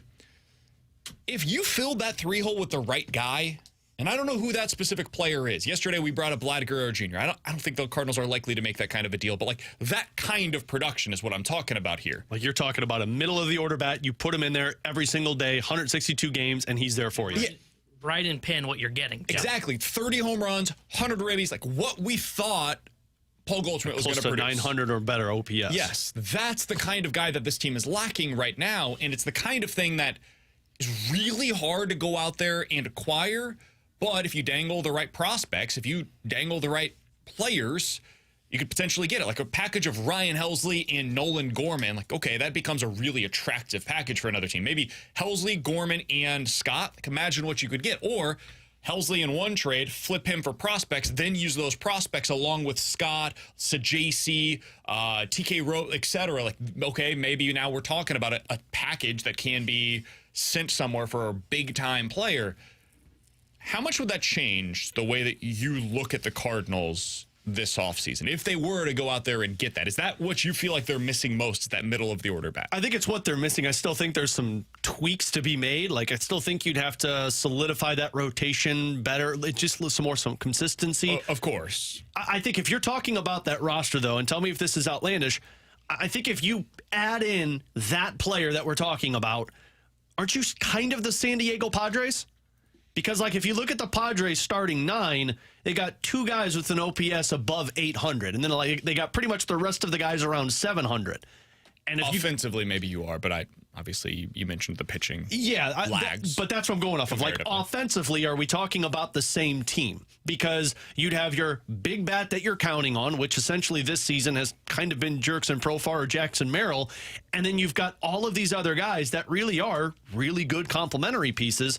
Offensively, I wonder if you're the Padres, but that's still tweaking other areas to your roster. I think they would still probably have a better offensive roster than you because like they've got Machado, they've got Tatis, they've got Luis Ariz, and those 3 are just like superstar level talents at specifically what they do. Like Luis Ariz is the best contact hitter in all of Major League Baseball. Manny Machado on any given season, you should expect him to have an 850 OPS or better. Same thing for Fernando Tatis Jr. when healthy. And then you add in Jackson Merrill, who appears to be a guy that's going to be an 800-plus OPS guy on a regular basis. that's better than what the Cardinals have currently. But that could change quickly if Jordan Walker gets back to the player that we expected him to be, and Wilson Contreras is healthy the entirety of next season. And what we're seeing right now from Arenado over the last 2 months is real, and that's going to be who he is. And then you add in whoever that bat is, like, okay, is the ceiling what the Padres is? Maybe not, but the floor might actually be a little higher, because I think they do have the Cardinals in this scenario a little better, like 7 through 9, than what the Padres have. Yeah, I think it helps, but I still think you're a lackluster lineup, if I'm being honest. I don't think you have that third bat that you can throw in there, because I don't think Arenado's that guy. You know, I think Arenado's more of a single setter at this point in his career. Maybe Burley's that guy, but we've seen Burley's kind of struggled in the second half. I don't know if you have that third guy. And I think you need 3 legit bats in a lineup to have a dangerous lineup. And like, you look at the 22 Cardinals, it was Goldie, Arenado, Pujols. You look at last year's team, they weren't at the same level, but it was Goldie, Arenado, Contreras was that guy, especially when he heated up in the second half. You need another bat to kind of emerge. And that's why, like, I don't think they're in a position to go out and make this move until they can figure out what their core is. Because I think the worst case scenario is you think this is the one thing that is missing, and you make that kind of a trade. I mean, you mentioned off what the potential potential prospects would be you give up, or the potential pieces that you give up. And now you just cut into your depth as an organization while also getting a bat that I'm not sure necessarily helps you, because I just don't think you're at that part of your life cycle. So I think this is probably an important part of the conversation. The bat that you get in this scenario has to be somebody that's now a part of the core. Like, it has to be what the Blues have done, where when they went out this offseason, they didn't look to acquire guys that are 30 plus. They looked to acquire guys that fit into that age range that they've been talking about, 23 to 28. I mean, it would be Vladimir Guerrero Jr., like you're talking about, 25 years old, is going to be here for the next kind 10 of years. Player that you could potentially lock in as a part of your core group of position players. And I actually would not view a move like this as them saying, this is the last piece to unlock the roster. I view it as the opposite, actually. This is the fulcrum. This is the guy that we are now building around. This is the franchise caliber player that we are currently lacking. It's kind of like in the NFL. Like, if your team doesn't have a quarterback, it's really hard to evaluate the rest of the roster. It becomes so difficult because now everybody else has to be elite for you to even be a good team. Forget being a Super Bowl contending team. If you don't have a quarterback, the rest of your roster has to be so unbelievably great to just be able to contend on a week-in, week-out basis. I think the same is kind of true in Major League Baseball. I think we underestimate the amount of pressure that having that guy can take off of the rest of your lineup. Like, if this team just had a consistent 3-hole hitter every single night that you could point to, what kind of pressure does that take off of a Nolan Arenado, for example, or a Jordan Walker, just Nolan Gorman, whoever the guy is that you want to point to? I think it becomes the starting point of whatever this next position player, core group of players is. I would like to see them get aggressive and make a move like this, because they've made big moves for position players, but oftentimes it's for veteran position players. What I'm suggesting for this offseason is go make the move that the Padres would make. Go make the move for the guy that's going to be around here for the next 5 years and is in his mid-20s, and you can build around, and then give him the massive contracts that the Cardinals have been unwilling to give to most guys across Major League Baseball. I don't think they'll do it, but when I heard Derek mention that earlier today, it kind of got me thinking of, like, that's the kind of thing that would be different than what they've been doing in this treadmill of mediocrity over the last decade. And it's the kind of thing that I do think, as long as they don't say this is the missing piece, which is probably what they would do, but if they did the thing where they said this is the starting point, now we're going to build around this, I think Cardinals fans could start to buy in based upon doing something. I mean, like we that. asked the question last week or 2 weeks ago, like, how do you get more butts in the seat? I don't know if it does that, but it sure as hell creates more optimism, like Blues fans are right now. If you see a big trade like that, and then you think, okay, starting point, they're at least being aggressive to try and find something that makes this team better. You're still living on hopium because of what we talked about. You're still hoping that Walker becomes a legit bat. You're still hoping Gorman can be a consistent Major League Baseball threat. You're still hoping that some of these complementary pieces can be consistent for you, but at least it provides a little optimism with that hopium that you're living off of. Again, this won't happen, so I want to premise it with that. Damn, man. But, like, imagine if the Cardinals did go out this offseason and we're like, you know what, bleep it. We're taking that money that we have coming off of the books this year, and we're also trading Steven Matz. We're trading Miles Michaelis. Like, we're just getting all of our books, we're getting them back into order. and we're going to go sign Juan Soto to this massive, like 13-year, $500 million contract. We're going to do the thing that we've never been willing to do because we clearly have to change things around here in the way that we operate. Did the TV deal get figured out? Again, it's not happening, but he's 26 years old. He would fit into this core group of players, and he is that guy. Oh, that and we're he's the talking leader. about. He's got everything you could ask for, and he doesn't require you to trade your current core group position players. I don't think Soto's signing here. I think he's going to go to a big market team. I think he's staying with the Yankees most likely. And B, I don't think the Cardinals would ever have that kind of an outlay of salary over that length of time. But that's the kind of thing that I'm talking about where, like, if they started with that and then built around it, it signals to Cardinals fans it's different now. Maybe it doesn't end up working, but at least it's different. At least they're going about it in a new and potentially interesting way. So I think that's what they're missing. You go back to that Doug Armstrong quote we talked about yesterday. Like, if you feel that the front office is doing everything, the management is doing everything that they can to help the team win, then you're willing to buy in a little bit more. And my question to this would be, like, in my opinion, I don't think they're close enough as an organization to make this move. And what I mean by that is, like, to me, if you're going to make that kind of move, you feel like you're 2 years away maybe from being a, like, contender. I don't know if they're there. I feel like they are so 2 far years back. away? Yeah. Because, like, when you make I feel that like this kind of stuff move, always just happens so much faster in pro but sure. sports. But, like, when you make that kind of move, like, I should be, like, saying, okay, like, here's what the core is with him, you know? And we don't know what the core is now. Wouldn't you just become the Royals? Like, that's what their hope would be, is like, hey, we just signed Juan. Again, this is not going to happen, but just theoretically speaking, just go down this path with me for a second. Juan Soto is our Bobby Witt Jr., and we're going to go out there this offseason, hopefully make a couple of shrewd signings the way that the Royals did with Michael Wacha and Seth Lugo. You make a couple of key trades, you bring in a couple of guys, and you expect a little bit of internal improvements, which is what the Royals did this past offseason. And you're like, okay, let's see if this all clicks. And if it does, suddenly, as the Royals are this year, we're a playoff team with a threat in the postseason because of our stars potentially living up to the hype. And if it doesn't, then, hey, you know, we at least have Juan Soto. That's a pretty cool place to start, and then we can continue to build it around there. But I think that's what you'd be hoping is, again, it's the hopium thing. We have a chance now, whereas right now you obviously you got a chance because those other pieces, you're like, yeah, but this guy can carry us while these other teams or these other players go through their ups and downs. Also, in this scenario, Juan Soto's 25. And so the expectation is you've got 6 years of prime years to build around. And this is always my argument against the way that they build. They sign guys where if you don't capitalize on the first 3 years of whatever the contract is, dude, you're getting all of the negative with none of the good with the contracts that they signed for, like Nolan Arenado, Paul Goldschmidt, etc.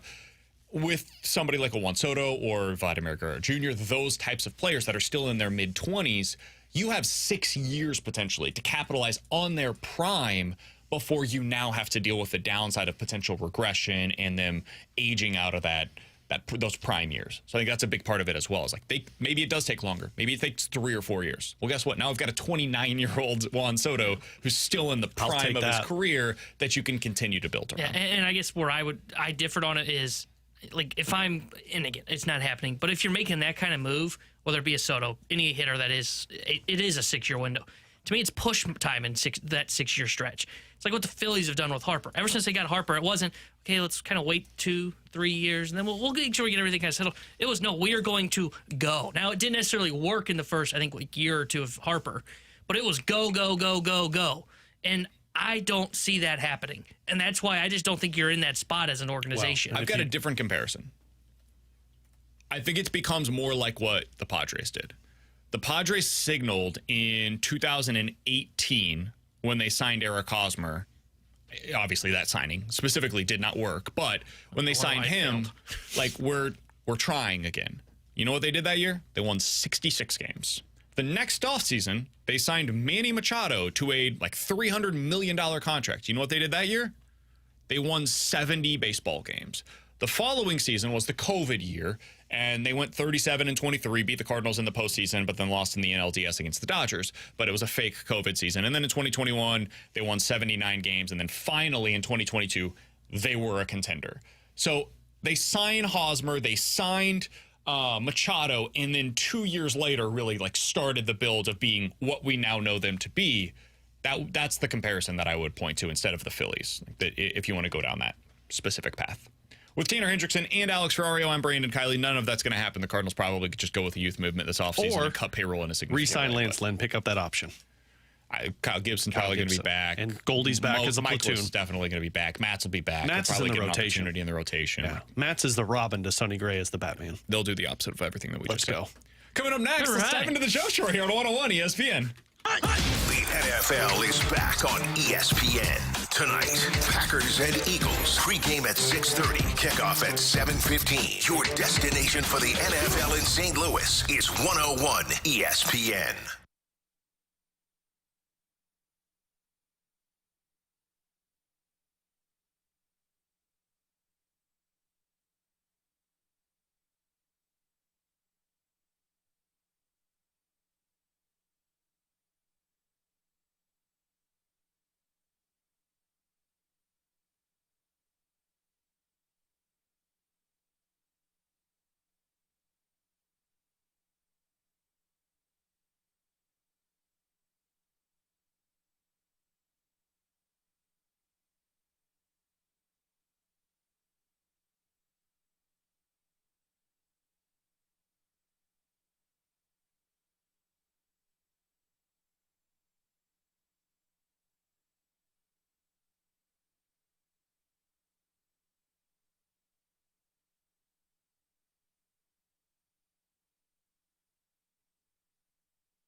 Halloween comes alive at Goodwill.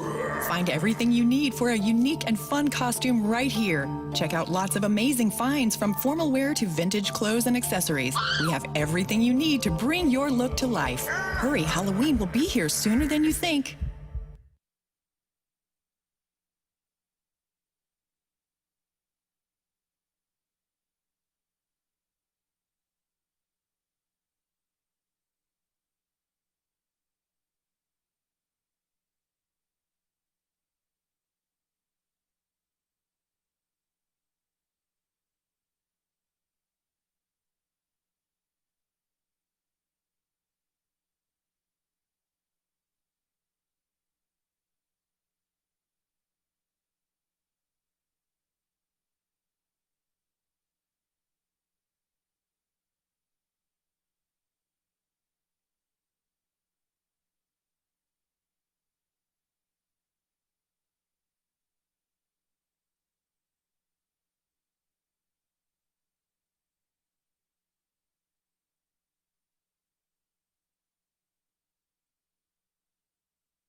See the area's largest display of Master Spas, hot tubs, and Michael Phelps swim spas, all made in the USA. Over 30 on display. Call 314-843-7727. They put the awe in spa.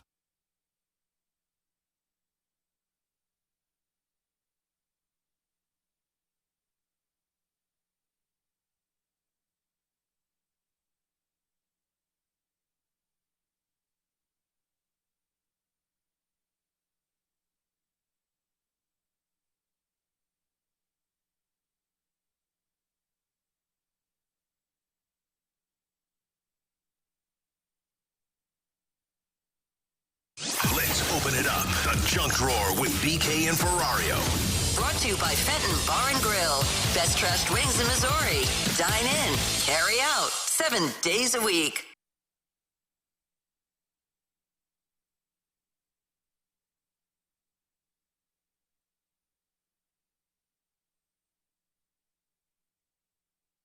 With Alex and T-Bone, I'm BK. So I've got a question for you today for the junk drawer, Alex. Coming up in about 5 minutes or so, we'll talk about the fan bases in the NFL and how their optimism compares to one another. There's one team in the NFL that is expected to make the playoffs that was a bottom 3 team in terms of their optimism for their respective franchise. So we'll tell you who that is coming up here in just a minute. I thought we were going to get in where do the Cardinals rank among MLB's controllable cores. Nope, we already did that, actually. 23rd, I bet.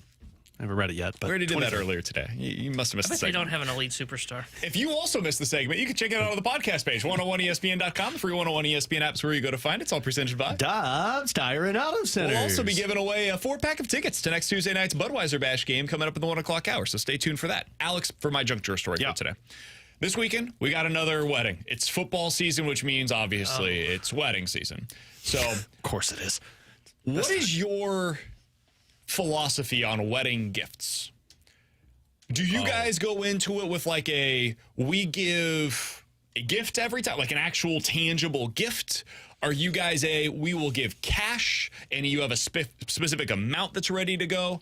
What is your philosophy on wedding gifts? So Katie and I differ on this because Katie's the creative one. She's the artsy one. She always likes to come up with an idea for somebody's house that they don't have. I personally feel like it differs on the couple. If the couple haven't lived together prior to getting married, then I'd always go a physical gift because, man, getting married and you haven't lived together or you don't own a house, there's a lot of stuff you got to buy that you don't have. But if you've been living together, if you've been together for a pretty significant amount of time, I personally would always go cash because as somebody, when they got married, didn't have a lot of it, I'm like, hey, whatever you've got to pay off what we need, I'm all aboard. T-Bone, do you have a philosophy on this? I know you're very early in your wedding going experiences, so. Mine is just as simply as I typically don't bring something physical. I typically, like, if they have a fund on their registry for the honeymoon fund or something that is like, hey, help us pay something off that's on there, that's what I'm going with. I just, for some reason, I'm not the guy that's going to bring a physical gift. Yeah. Katie's always been about like, no, let's get this. A lot of our friends that hadn't lived together before, she was like, no, let's make them this for their door. Let's make them this for their bedroom. And she's always so good with that. The other thing I don't want to do is I don't want to be the one that doesn't just look at the registry and see like, okay, what do they need? And just try and bring something that I think they'll like because I know I'll be wrong. And that's why I just always look at that and go, okay, I want to get them what they actually want. Well, that's it too. It comes to if the couple says, hey, we only want cash or we only want gift cards, then I'm going to just do what they want. We only want a butter dish? Okay, I'll give you that. I'm exclusive to cash. I am like a hard and fast, I'm exclusive. I'm going to get you money. And hopefully that helps with whether it's your honeymoon or just literally paying for me to attend your wedding. Like, I just want to make sure, hey, can we cover what was required for us to be able to be here at your wedding? Because as we certainly know, Alex, is an expensive endeavor. It takes a while to repay. Like, all of that stuff is crazy expensive. True that. I think at this point in my life, especially having gone through the wedding thing, like there's a lot of stuff that we got for our wedding that we no longer use. And most of it, I think my wife did a really good job with our registry. So like for the most part, stuff we got, we still use. There's some things though, you look back and you're like, why do we ask for that? why do we put that specifically on the wedding registry? Or you get like 7 different decanters, like these different things where you're like, do we really need all of that stuff? Katie asked for the china, like the prototypical china for it. How many times have you brought that out? Once every year during Christmas when we host. And it's like, I mean, I get it. It was something that she said, like, this is a must for me. And it's like, I'm not going to fight that for you. But I look at that now and I'm like, man, we use paper plates in our house. Who cares about the china? I do wonder, like, what people's differences are in terms of, like, how much they give cash-wise for the wedding. If it's, like, my friend, like, I'm close with them, it's typically, like, $50 for me, $50 for the wife. But I feel like everybody's a little different in terms of how they go about it. Weddings and graduations are the other one too. That it's like how much do you give in the graduation? Like those are the two moments. I'll give you more for the graduation gift if I don't have to go. Yeah, I'm not going to your graduation party. Every time somebody like one of her brothers graduated or like a friend's brother graduated, it's like, oh, we got to send them. I'm like, why? Do we really? But I get it. Like, you're starting out. More I'm thinking about it, I actually probably would pay more for a wedding gift if I didn't have to go. Oh, yeah. I would send a much better gift if I didn't have to go. Really? Yeah. I still love going to weddings, man. It's especially now that I have a kid. Is your kid going? No, Kara's mom's watching him tomorrow night. We're going to be able to have a great time. Oh, yeah. Not that we couldn't have a good time with Luca as well, but like, hey, man, parents' weekend out, not a bad thing. I'd love Sometimes a parents' it's good. weekend out, just not to a Gotta wedding. sit through the ceremony. We've got a Catholic ceremony tomorrow, so this is going to be a so long you're there for an hour and a half. Yeah. The ceremony's fine. The problem is the beginning part of the reception. I don't want to walk around and mingle and sit at a table until I watch you guys come out and do your weird intros. I love that. And then I got to listen to the get me my food immediately and open up the bar. And I'm not a dancer, so I could care less if you do this. I only dance at I know certain BK weddings. is. Trust me. I saw how. All right, coming up next, how do NFL fan bases compare in terms of their optimism heading into this season? The Athletic ranked them. We'll tell you what they had to say next here on 101 ESPN.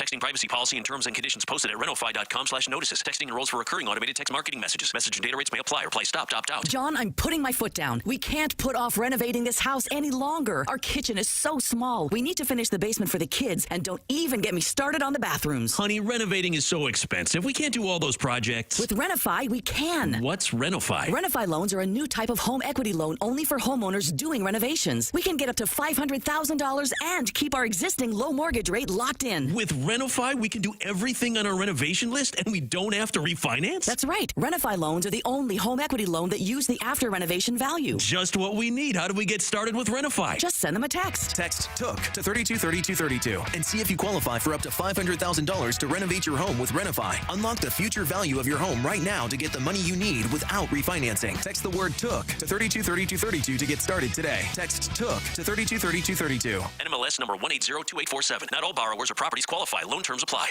Alex, it's football season, and that means it is time to bet over on the Circa Sportsbook app in the state of Illinois. I've got my app pulled up right now, and I've got our picks from this week for our Pick'em Challenge that we're going with. We're going to follow Alex's Texans -2.5 over on the Circa Sports app. We also have the Cowboys +2.5, the Lions -4.5, the Texas Longhorns -7, Nebraska -6.5, and Oregon -18. You parlay all of our picks together over on the Circa Sports app in the state of Illinois this weekend.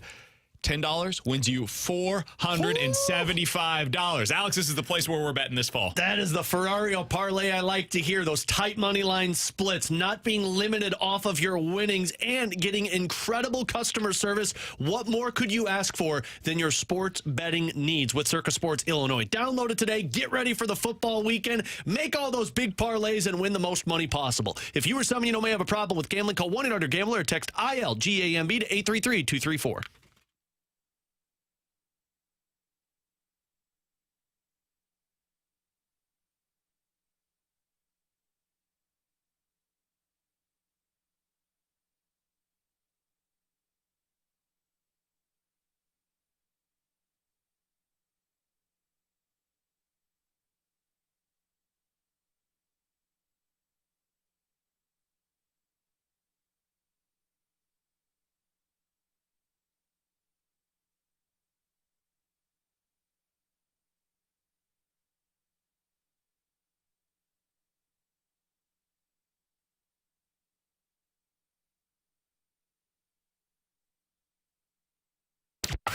Your exclusive home of St. Louis Blues hockey. WXOS HD1 East St. Louis 101 ESPN.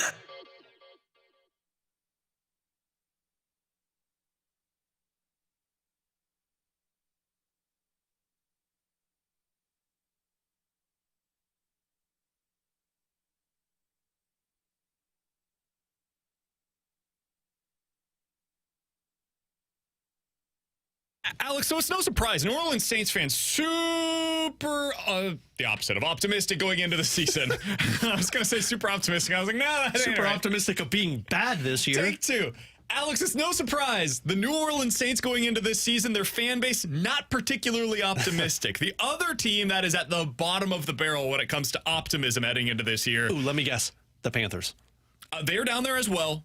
The New York Giants. The New York Giants fans not overly optimistic heading into this season. Why not, they not feel good after Hard Knocks covering the offseason? Malik Neighbors is there, man. Yeah. So The Athletic put together a poll of fan bases and where their optimism is heading into this season, and they ranked them accordingly, right? So fan bases that are pretty excited include the Chicago Bears, the Green Bay Packers, the Texans, the Bengals, the Lions, the Chiefs. In other words, the Super Bowl contenders and the Bears, who have a franchise quarterback potentially for the first time in literally the entire history of their organization.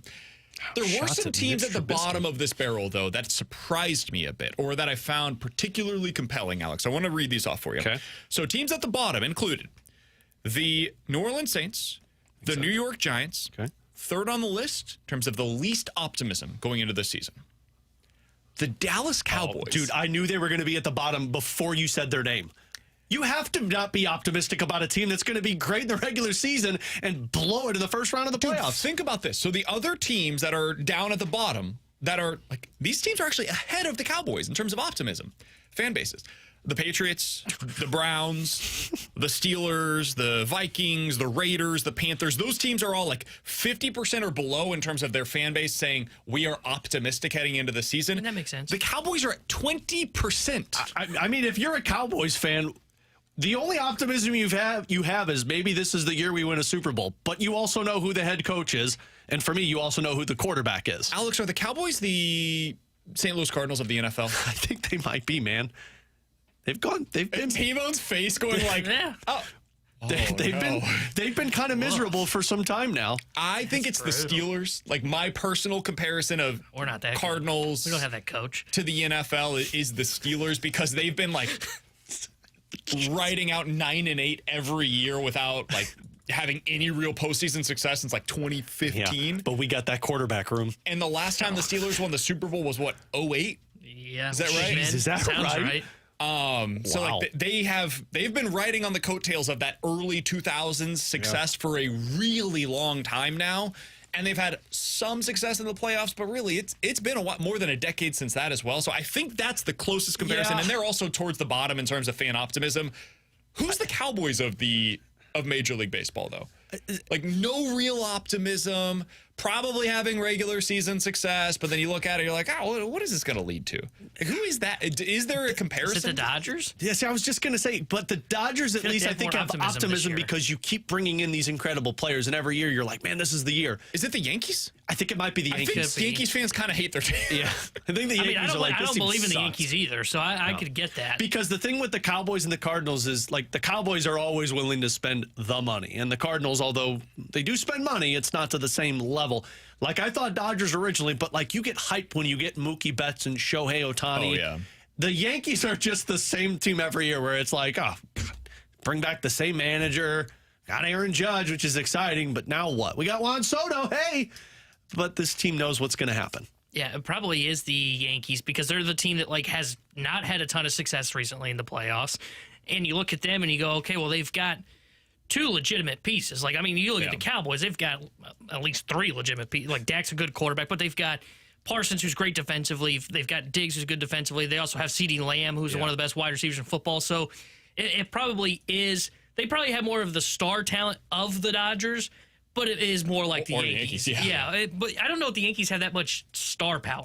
You know, it's Judge, it's Soto, Judge, Soto. I know, but it like outside of that, to me, it's like a significant drop off. It's more name recognition than it is star power, if that makes sense. And maybe that does fit the Cowboys. Judge, and Garrett Cole, I think, to me, like that is the equivalent of Parsons, CD, and Dak. I was going to say, and offensively, once you get past Dak and CD, I mean, it's a drop off. Quickly. Like we're talking about Ezekiel Elliott right now. Like Jake Ferguson is probably their second best pass catcher going into the season. And he's fine. He's fine. He's on the like, BKOs. He's the 12th best tight end in the league, probably. And like on another, if he was on the Saints going into the season, we would have zero conversations on this show or elsewhere about Jake Ferguson. The only reason we talk about him is because somebody has to catch passes for the Cowboys, and they're going to have a lot of yards this year, so he's going to get some of them. Like that's pretty much it. Other teams that I found to be interesting. The Bills were probably like at the top of this list in terms of optimism leading into last season. This year, they're right smack dab in the middle of the pack. That makes sense. 60%. The Titans, Cardinals, and Colts all had the exact same level of optimism heading into this season. Teams that were at the top end of this that did surprise me a little bit. Jaguars fans, very optimistic heading into this season. Ooh, you are going to be very disappointed. Do you guys feel that optimism? No. I feel like the Jaguars just aren't even talked about. Like, I feel like it's the same. Jaguars and the Chargers, to that point, are like identical in terms of their fan optimism heading into this season, and I think they're pretty similar. You are the fourth talked about team from the AFC South. Like, I think people are talking... Less so than the Titans? Yeah, I think so. The Titans are interesting. The Titans did more this offseason to make them interesting. Yeah, and the reason I say that is because, like, they added a whole bunch of weapons, and this is the year you get to find out if Will Levis is the franchise quarterback. Like, at least if you're the Chargers, you're still talked about in the AFC West. I think if you're the Jaguars, people are like, oh, the Texans, the Colts, the Titans, and then, oh, hey, Jacksonville, you're still here. Yeah, makes me question what if they know football in Jacksonville. I don't understand why the optimism with the Jaguars, because Trevor Lawrence hasn't proven to be a top 10 quarterback. You don't really have weapons. How could you trust Doug Peterson at this point? He hasn't done anything outside of the one Super Bowl win, which was impressive with Nick Foles, but he hasn't done a lot to make me feel good about him as a head coach. And he was supposed to be the savior. Yeah, and then I look at the weapons that they're going to have Lawrence throw the ball to, and don't get me wrong, they're helpful for fantasy purposes. Yeah. I like Brian Thomas Jr., but I think that it's not that great in my opinion. Can I give you one of the things that I am a little nervous about, and I want to get your thoughts on your NFL prediction that makes you the most nervous this year? Because like I'm really high on the Colts, right? I've made that very clear. You with the Colts and the Packers, man. I'm very optimistic about what Anthony Richardson could be. I said last year I thought he should have been the #1 overall selections. Like I'm not ready to jump off of that hype train just yet. You were right. C.J. Stroud should have been the #1 overall pick, and that was your horse that you backed. Welcome to I'm proud of our show that the only one that jumped on the Bryce Young bandwagon was T-Bone. And that's because you're a short king, so I get it. I understand. You are a short king. I hate him. Live. Bryce Young, me too, man. One of my things that I'm most nervous about is the AFC South and just the way that it's going to go this year. I have a hard time predicting it. I think the Texans are going to be really good. I have legitimate questions about the middle of their defense, the spine of their defense, from defensive tackle to linebacker all the way back to safety. I don't know what that's going to look like, and that's a tough place to be bad at in the NFL nowadays. The Colts, I just don't know if they have defensively what it's going to take, and I do not like their defensive coordinator. And I do wonder if we're a little low on the Jags. Not because I think they're going to be really good, but like they have a good defensive coordinator who was with the Falcons last year and got way more out of that talent than he should have. And they do have some talent on that side of the ball. They're pretty physical on that side of the ball. And what if that was just a weird year, like another year from hell for the Jags offense last year? Bring in Gabe Davis, who's not a great wide receiver, but he does one thing well. He runs really fast and really far, and big man run fast, catch ball. That works in the NFL. So easy a caveman can do it. Brian Thomas Jr. kind of adds the same element to their offense that Xavier Worthy added to the Chiefs last night. It's an important element. Even if he only catches 3 balls a game, it could be 3 for 75. And that completely swings the game in their direction. And I do think they have a pretty good tight end in Evan Ingram and a really good slot receiver in Christian Kirk. That's the makings of a solid offense, man. So like the AFC South for me is the division that I have the hardest time pegging where these teams are going to finish. That's the one prediction for me that makes me the most nervous, is feeling as confident as I do about the Texans and the Colts being the two best teams. Yeah, well, welcome to my prediction that I don't feel very confident with. It's the Texans. I feel like the Texans are going to be one of the top 3 teams in the AFC this season, but boy, can I see that blowing up in my face massively. I can see Stroud taking a little step back from what he was last year. I can see Stephon Diggs being a problem because if he wants targets, there's 3 guys that need targets. I can see their defense maybe not being as exciting as I thought they were going to be. That one could blow up in my face in terms of I am a little nervous that I might have gotten way too excited about the Texans because I feel like the Texans are kind of in the same trajectory as the Lions, and I saw what the Lions did last year. Can the Texans do that? Yeah, it's harder than it. It's the reason why the Lions were so unique last season is because of how hard it is to do what they did, where they go from good to great. A lot of teams go from bad to good and then go back to like above average again. And it just comes down a little bit and then maybe take the step forward. The Lions did the opposite. They just immediately were a great team. And I think last that's year. the coach. Texans are trying to do that. And I think that's the coach's factor. That's why I love Dan Campbell so much. And I'm hoping that the Texans coach is the exact same. T-Bone, what's your prediction that you have for this season that makes you the most nervous? The Lions were one that I considered because yesterday I said I have them in the NFC Championship game. But the one thing that worries me about them is, okay, now they have a target on their back, But so that's one that I thought about. The one for me is the Cincinnati Bengals. Yeah. The bounce back year, they make the playoffs, they win the North. Man, they just continue to give off weird vibes. Now you got Higgins, whose hammy's tweaked. You got Jamar Chase, who's still talking about, like, oh, am I going to play? I don't really know. Oh, if I do play, I'm on a snap count limit. Oh, Burrow's dealing with some stuff again, and he needs a bounce back season. Oh, by the way, their defense, there's a lot of question marks outside of Trey Hendrickson, who's a stud at that position. Like, there's just weird vibes coming from Cincinnati. And I think last year that's what played into some of their struggles. It was weird vibes and injuries. Well, it feels the same way. I think they'll bounce back, but the more and more we start to see vibes coming out of that camp as we get like 3 days from the NFL kickoff for them. It's fine, man. Oh, man, it makes me really worry about them. They are the team that I have the hardest time figuring out what they're going to be because they could win the Super Bowl and they could miss the playoffs. Yeah. And I don't know which direction it's going to go. And there's not many teams that I feel that way about. I think Philly's that way. I can't see them winning the Super Bowl, but maybe if the defense gets figured out and their offensive line takes a step forward, possible. But the team that I think has the biggest gap between what the ceiling is and what the floor is the team that you just mentioned. To me, it's the Cincinnati Bengals. Could they win 13 games this year and finish like hoisting the Lombardi? Sure. Yeah, they've got the weapons to do it. They've got the quarterback that scares the hell out of me. And they've got a defense coordinator that can get more out of the talent on his unit than what you'd expect by just looking at the roster. They could also just hey, Trey Hendrickson, T. Higgins, Jamar Chase all have contract questions. Maybe the running back room doesn't work out the way they expected. The offensive line takes a bit of a step back this year. Joe Burrow is more hurt than they're giving off. And then, boom, they win 8 games, finish 8-9, and then next year it's like, well, what happened to the Bengals and what's the future? Yeah, what's the future outlook? What's Jamar Chase's future look like? Where's T. Higgins going? All of that very much in play.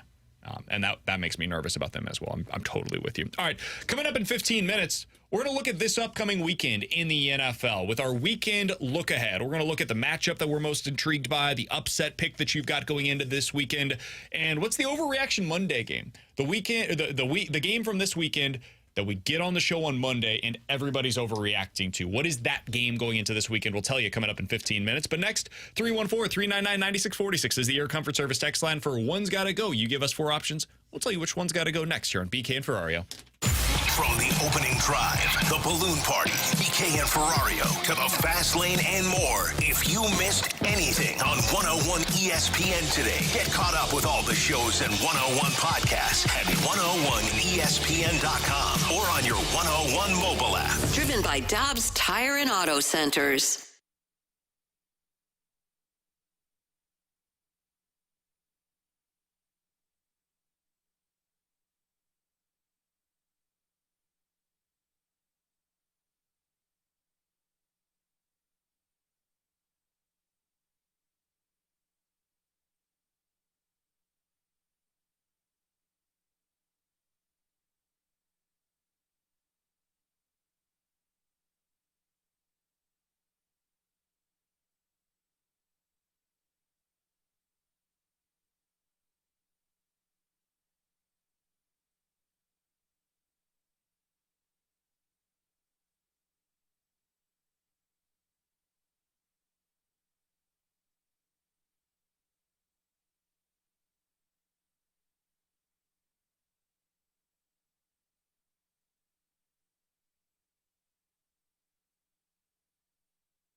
Saving money on everything for your next painting project at Menards. Dutch Boy DuraClean Exterior Paint is a paint and primer in one that's available in thousands of color options. It's formulated to resist dirt, mildew, and fading. Save big on Dutch Boy Exterior Paints at Menards, America's #1 home improvement retailer for customer satisfaction, according to J.D. Power. Visit jdpower.com for details and menards.com for deals. Save big money at Menards.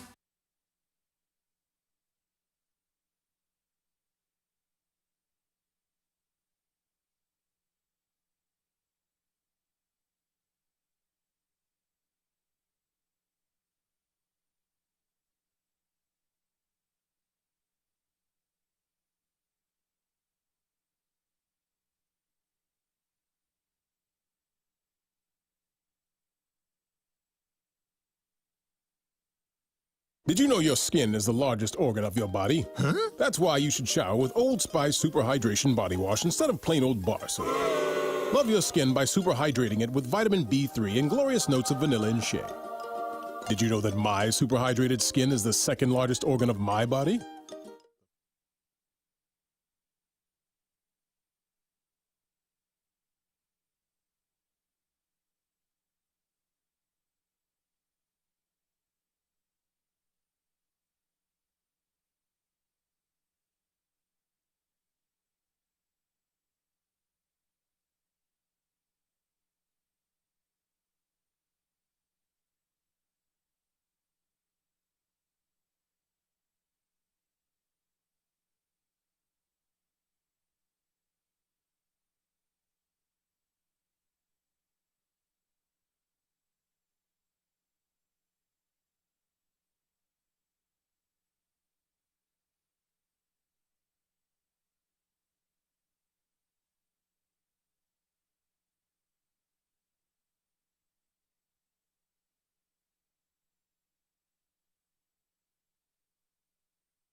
All right, 314-399-9646 is the Air Comfort Service text line for One's Gotta Go. You give us 4 different options. We'll tell you which one's gotta go here on BK and Ferrario. By the way, you can join Randy Carricker on Monday from 4 to 6 o'clock at the Fenton Bar and Grill. Come hang out. Check out the best servers in town, the best original trash wings in St. Louis.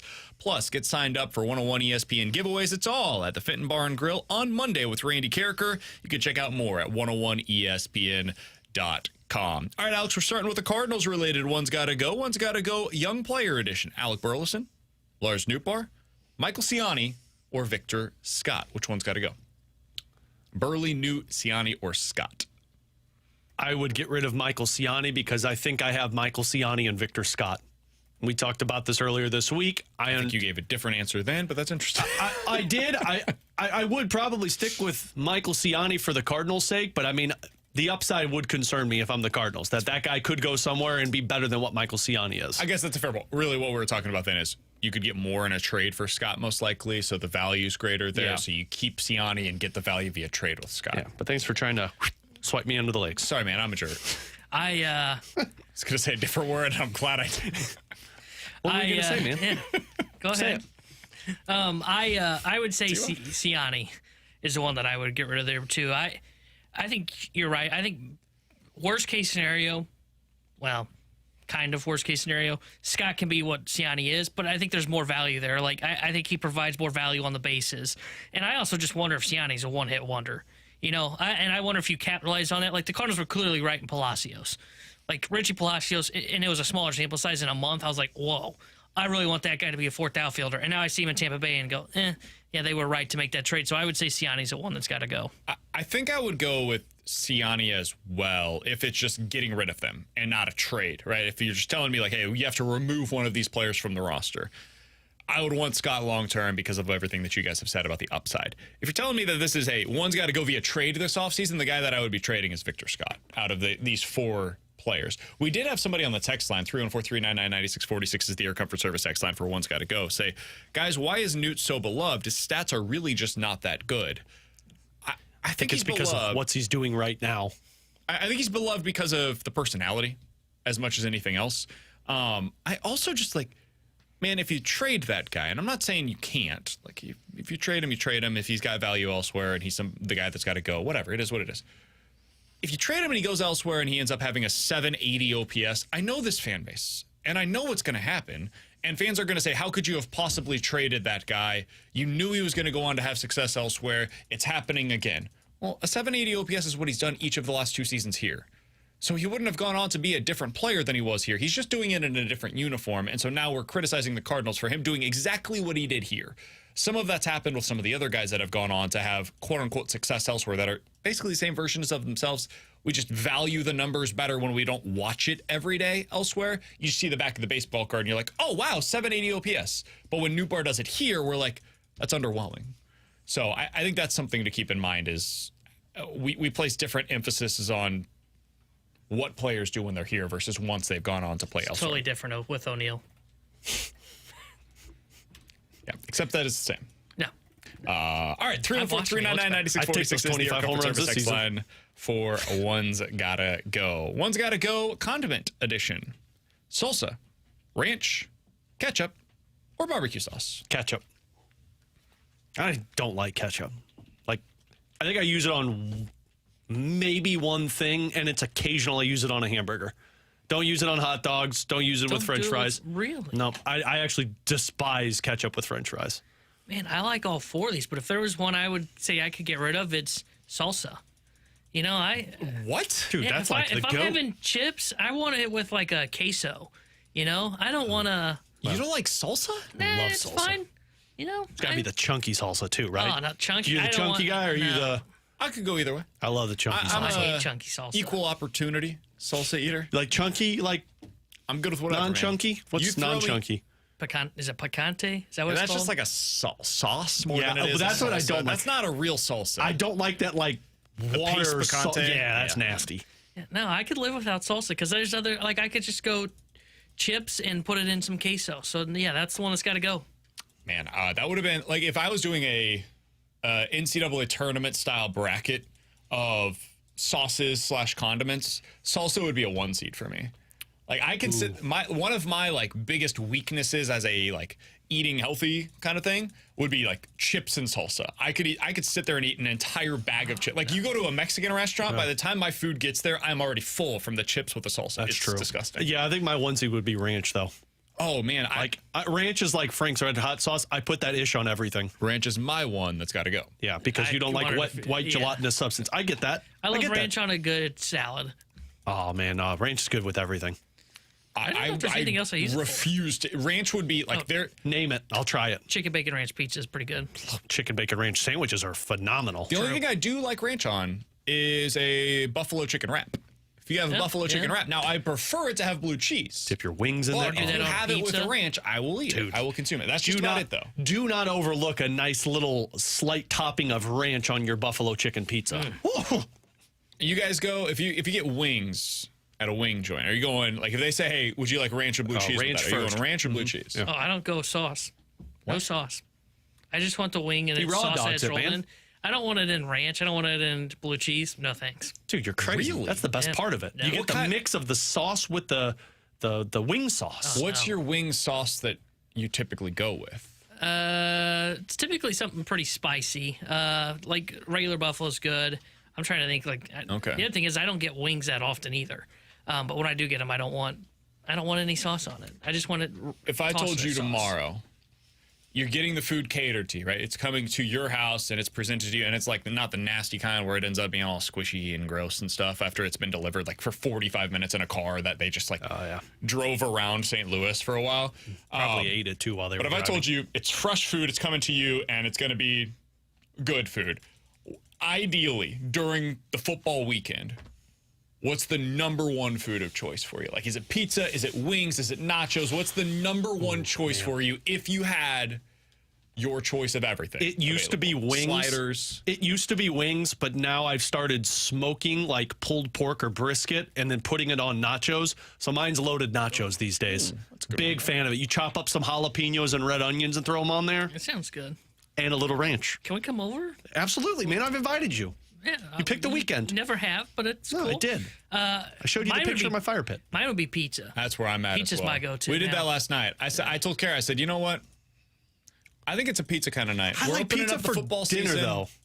Like I don't like it to like watch. Like I'm picturing Sunday like all day. Oh, dude. I could do It's pizza great. anytime. Graze over it afterwards could later too, too. man. I mean, don't get me wrong. I'm Italian. I love me some good cheesy pizza. bread. Oh, I'm out on the cheesy. You were just bread. talking about eating healthy, man. Your weakness is salsa and chips, and now we're going cheesy bread. No, all of it, man. I had it last night. Was there meat on that pizza? Yeah, I'm not a. Oh, I'm you're not. vegetarian You're not anymore. Okay, No. cool. Cool, man.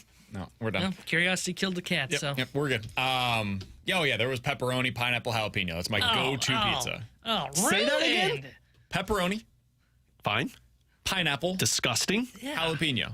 that's disgusting. all right You've with got the jalapenos. sweet, you've got the savory, you got the spicy. Awful. You add in the Sweet- melty cheese, Sweet should never be on pizza, ever. the zesty tomato sauce. Disgusting. A little bit of a crunch to the crust. Get it well done. A little secret for you. If you go to a pizza spot, they can typically have. If you check that box that says well done. Let me tell you the hidden gem way of to go. pizza toppings: banana peppers or I'm fine pepperoncinis. with that. Oh man! And you got to do this. You got to tell them to chop it up, put them on there. Don't do like the Whole put the thing? circle on it. No, you got to chop them up. Pizza that. places sometimes hate me, Yeah, I'm in on I'm that. not surprised by that. but you got to know your pizza, man. You know your love. He's Alex Acebo and I'm BK. Coming up next, our NFL weekend look ahead. What is the upset pick of the weekend? What's going to be the overreaction game of the weekend? We'll give those to you next year on 101 ESPN.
Terry Xerte Sports Center update brought to you by Saliga Heating and Cooling. Cardinals back in action tonight.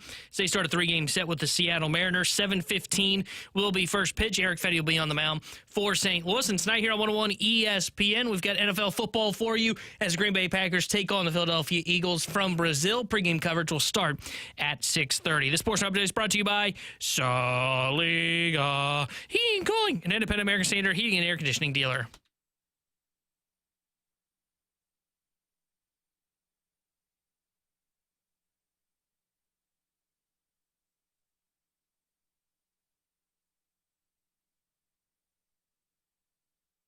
All right, it's time for our NFL weekend look ahead. We're going to do this each and every Friday. By the way, coming up here in just about 10 minutes or so, we're going to give you a chance to win a 4-pack of tickets to next Tuesday night's Budweiser Bash for the Cardinals versus the Reds, so stay tuned for that. That'll be a part of the BK and Ferrario Rewind. But Alex, each week, we will give the listeners the matchup we're most looking forward to, the upset we're expecting to see, the overreaction Monday game, and the biggest headline that you expect to come out of the weekend. So let's start with the matchup that you're most looking forward to. Alex, on Sunday, you can only watch one game. What's the one that you want to make sure that you see? Mine's the Texans-Colts.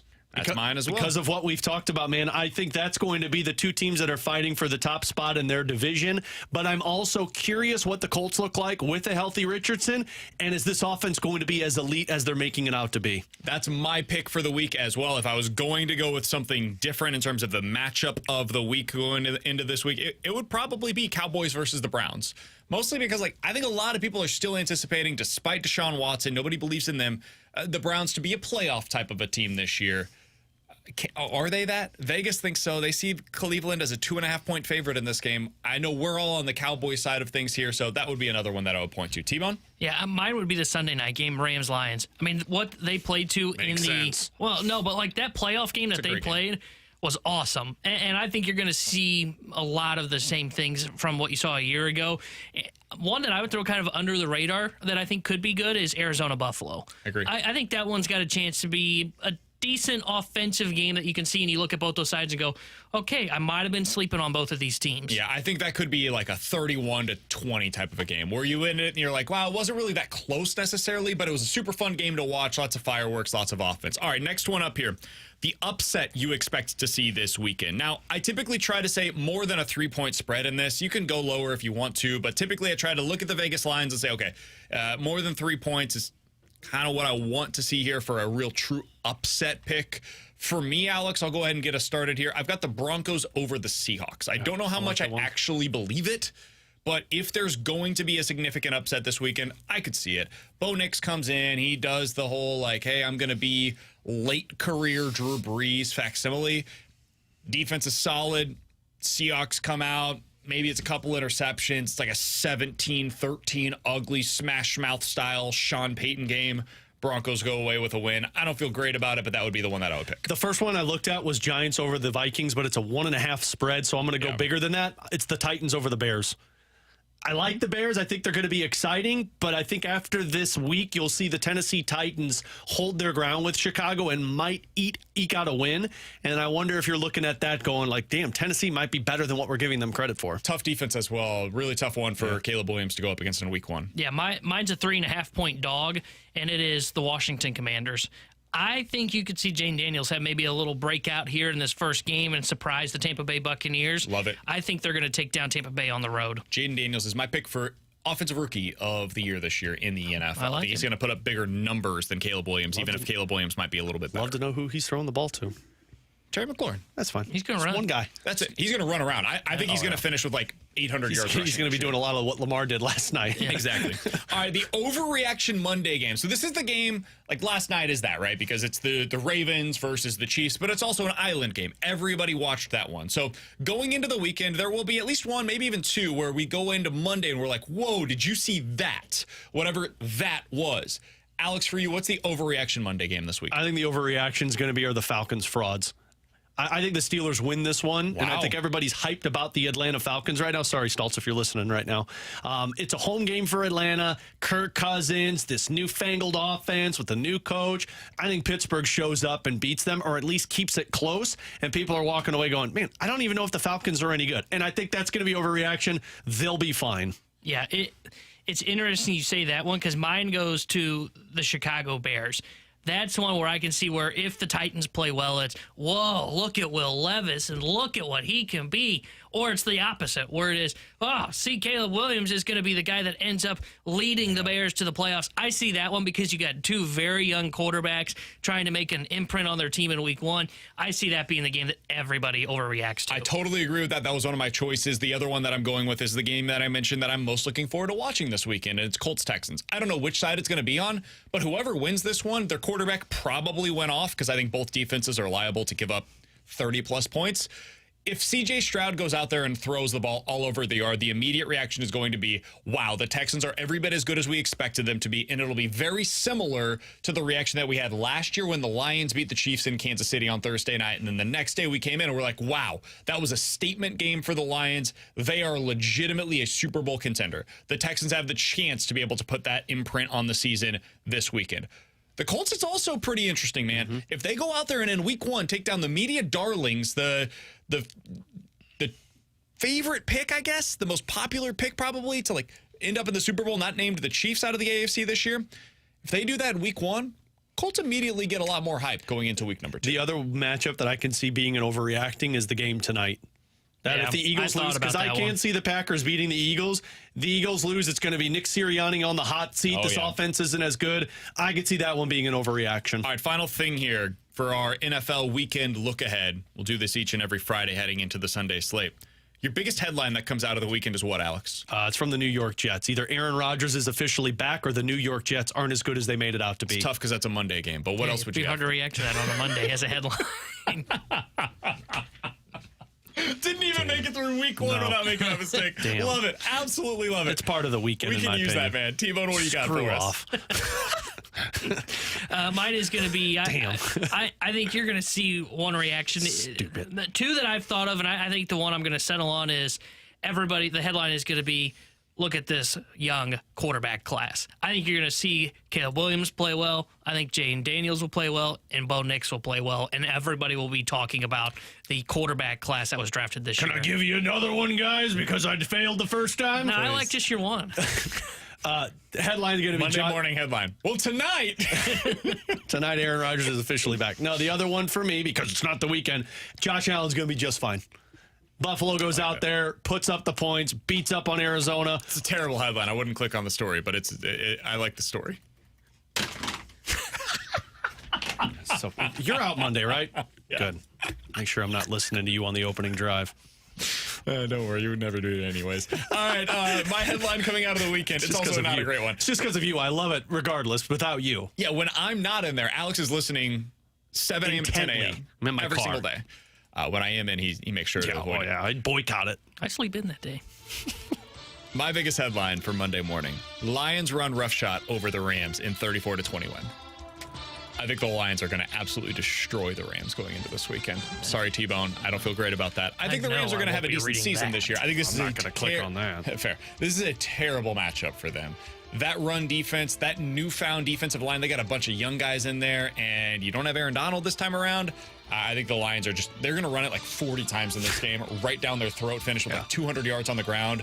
I think it's going to be Montgomery's going to have like 4 touchdowns against that team. The other one I thought of, and it's a national one, and it's just going to be, no, it's just the Chiefs conference. I think there's a chance you leave week one going, I don't know who's going to beat the Chiefs. He's Tanner Hendrickson. That is Alex Ferrario. I'm Brandon Kiley. Coming up next, we're going to give you a chance to win a 4-pack of tickets to next Tuesday night's Budweiser Bash game for the Cardinals versus the Reds. So stay tuned for that. And we'll put a recap on this thing with a rewind here on 101 ESPN.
Right now is your chance to score a 4-pack of tickets to next Tuesday night's Budweiser Bash for the Cardinals versus the Reds.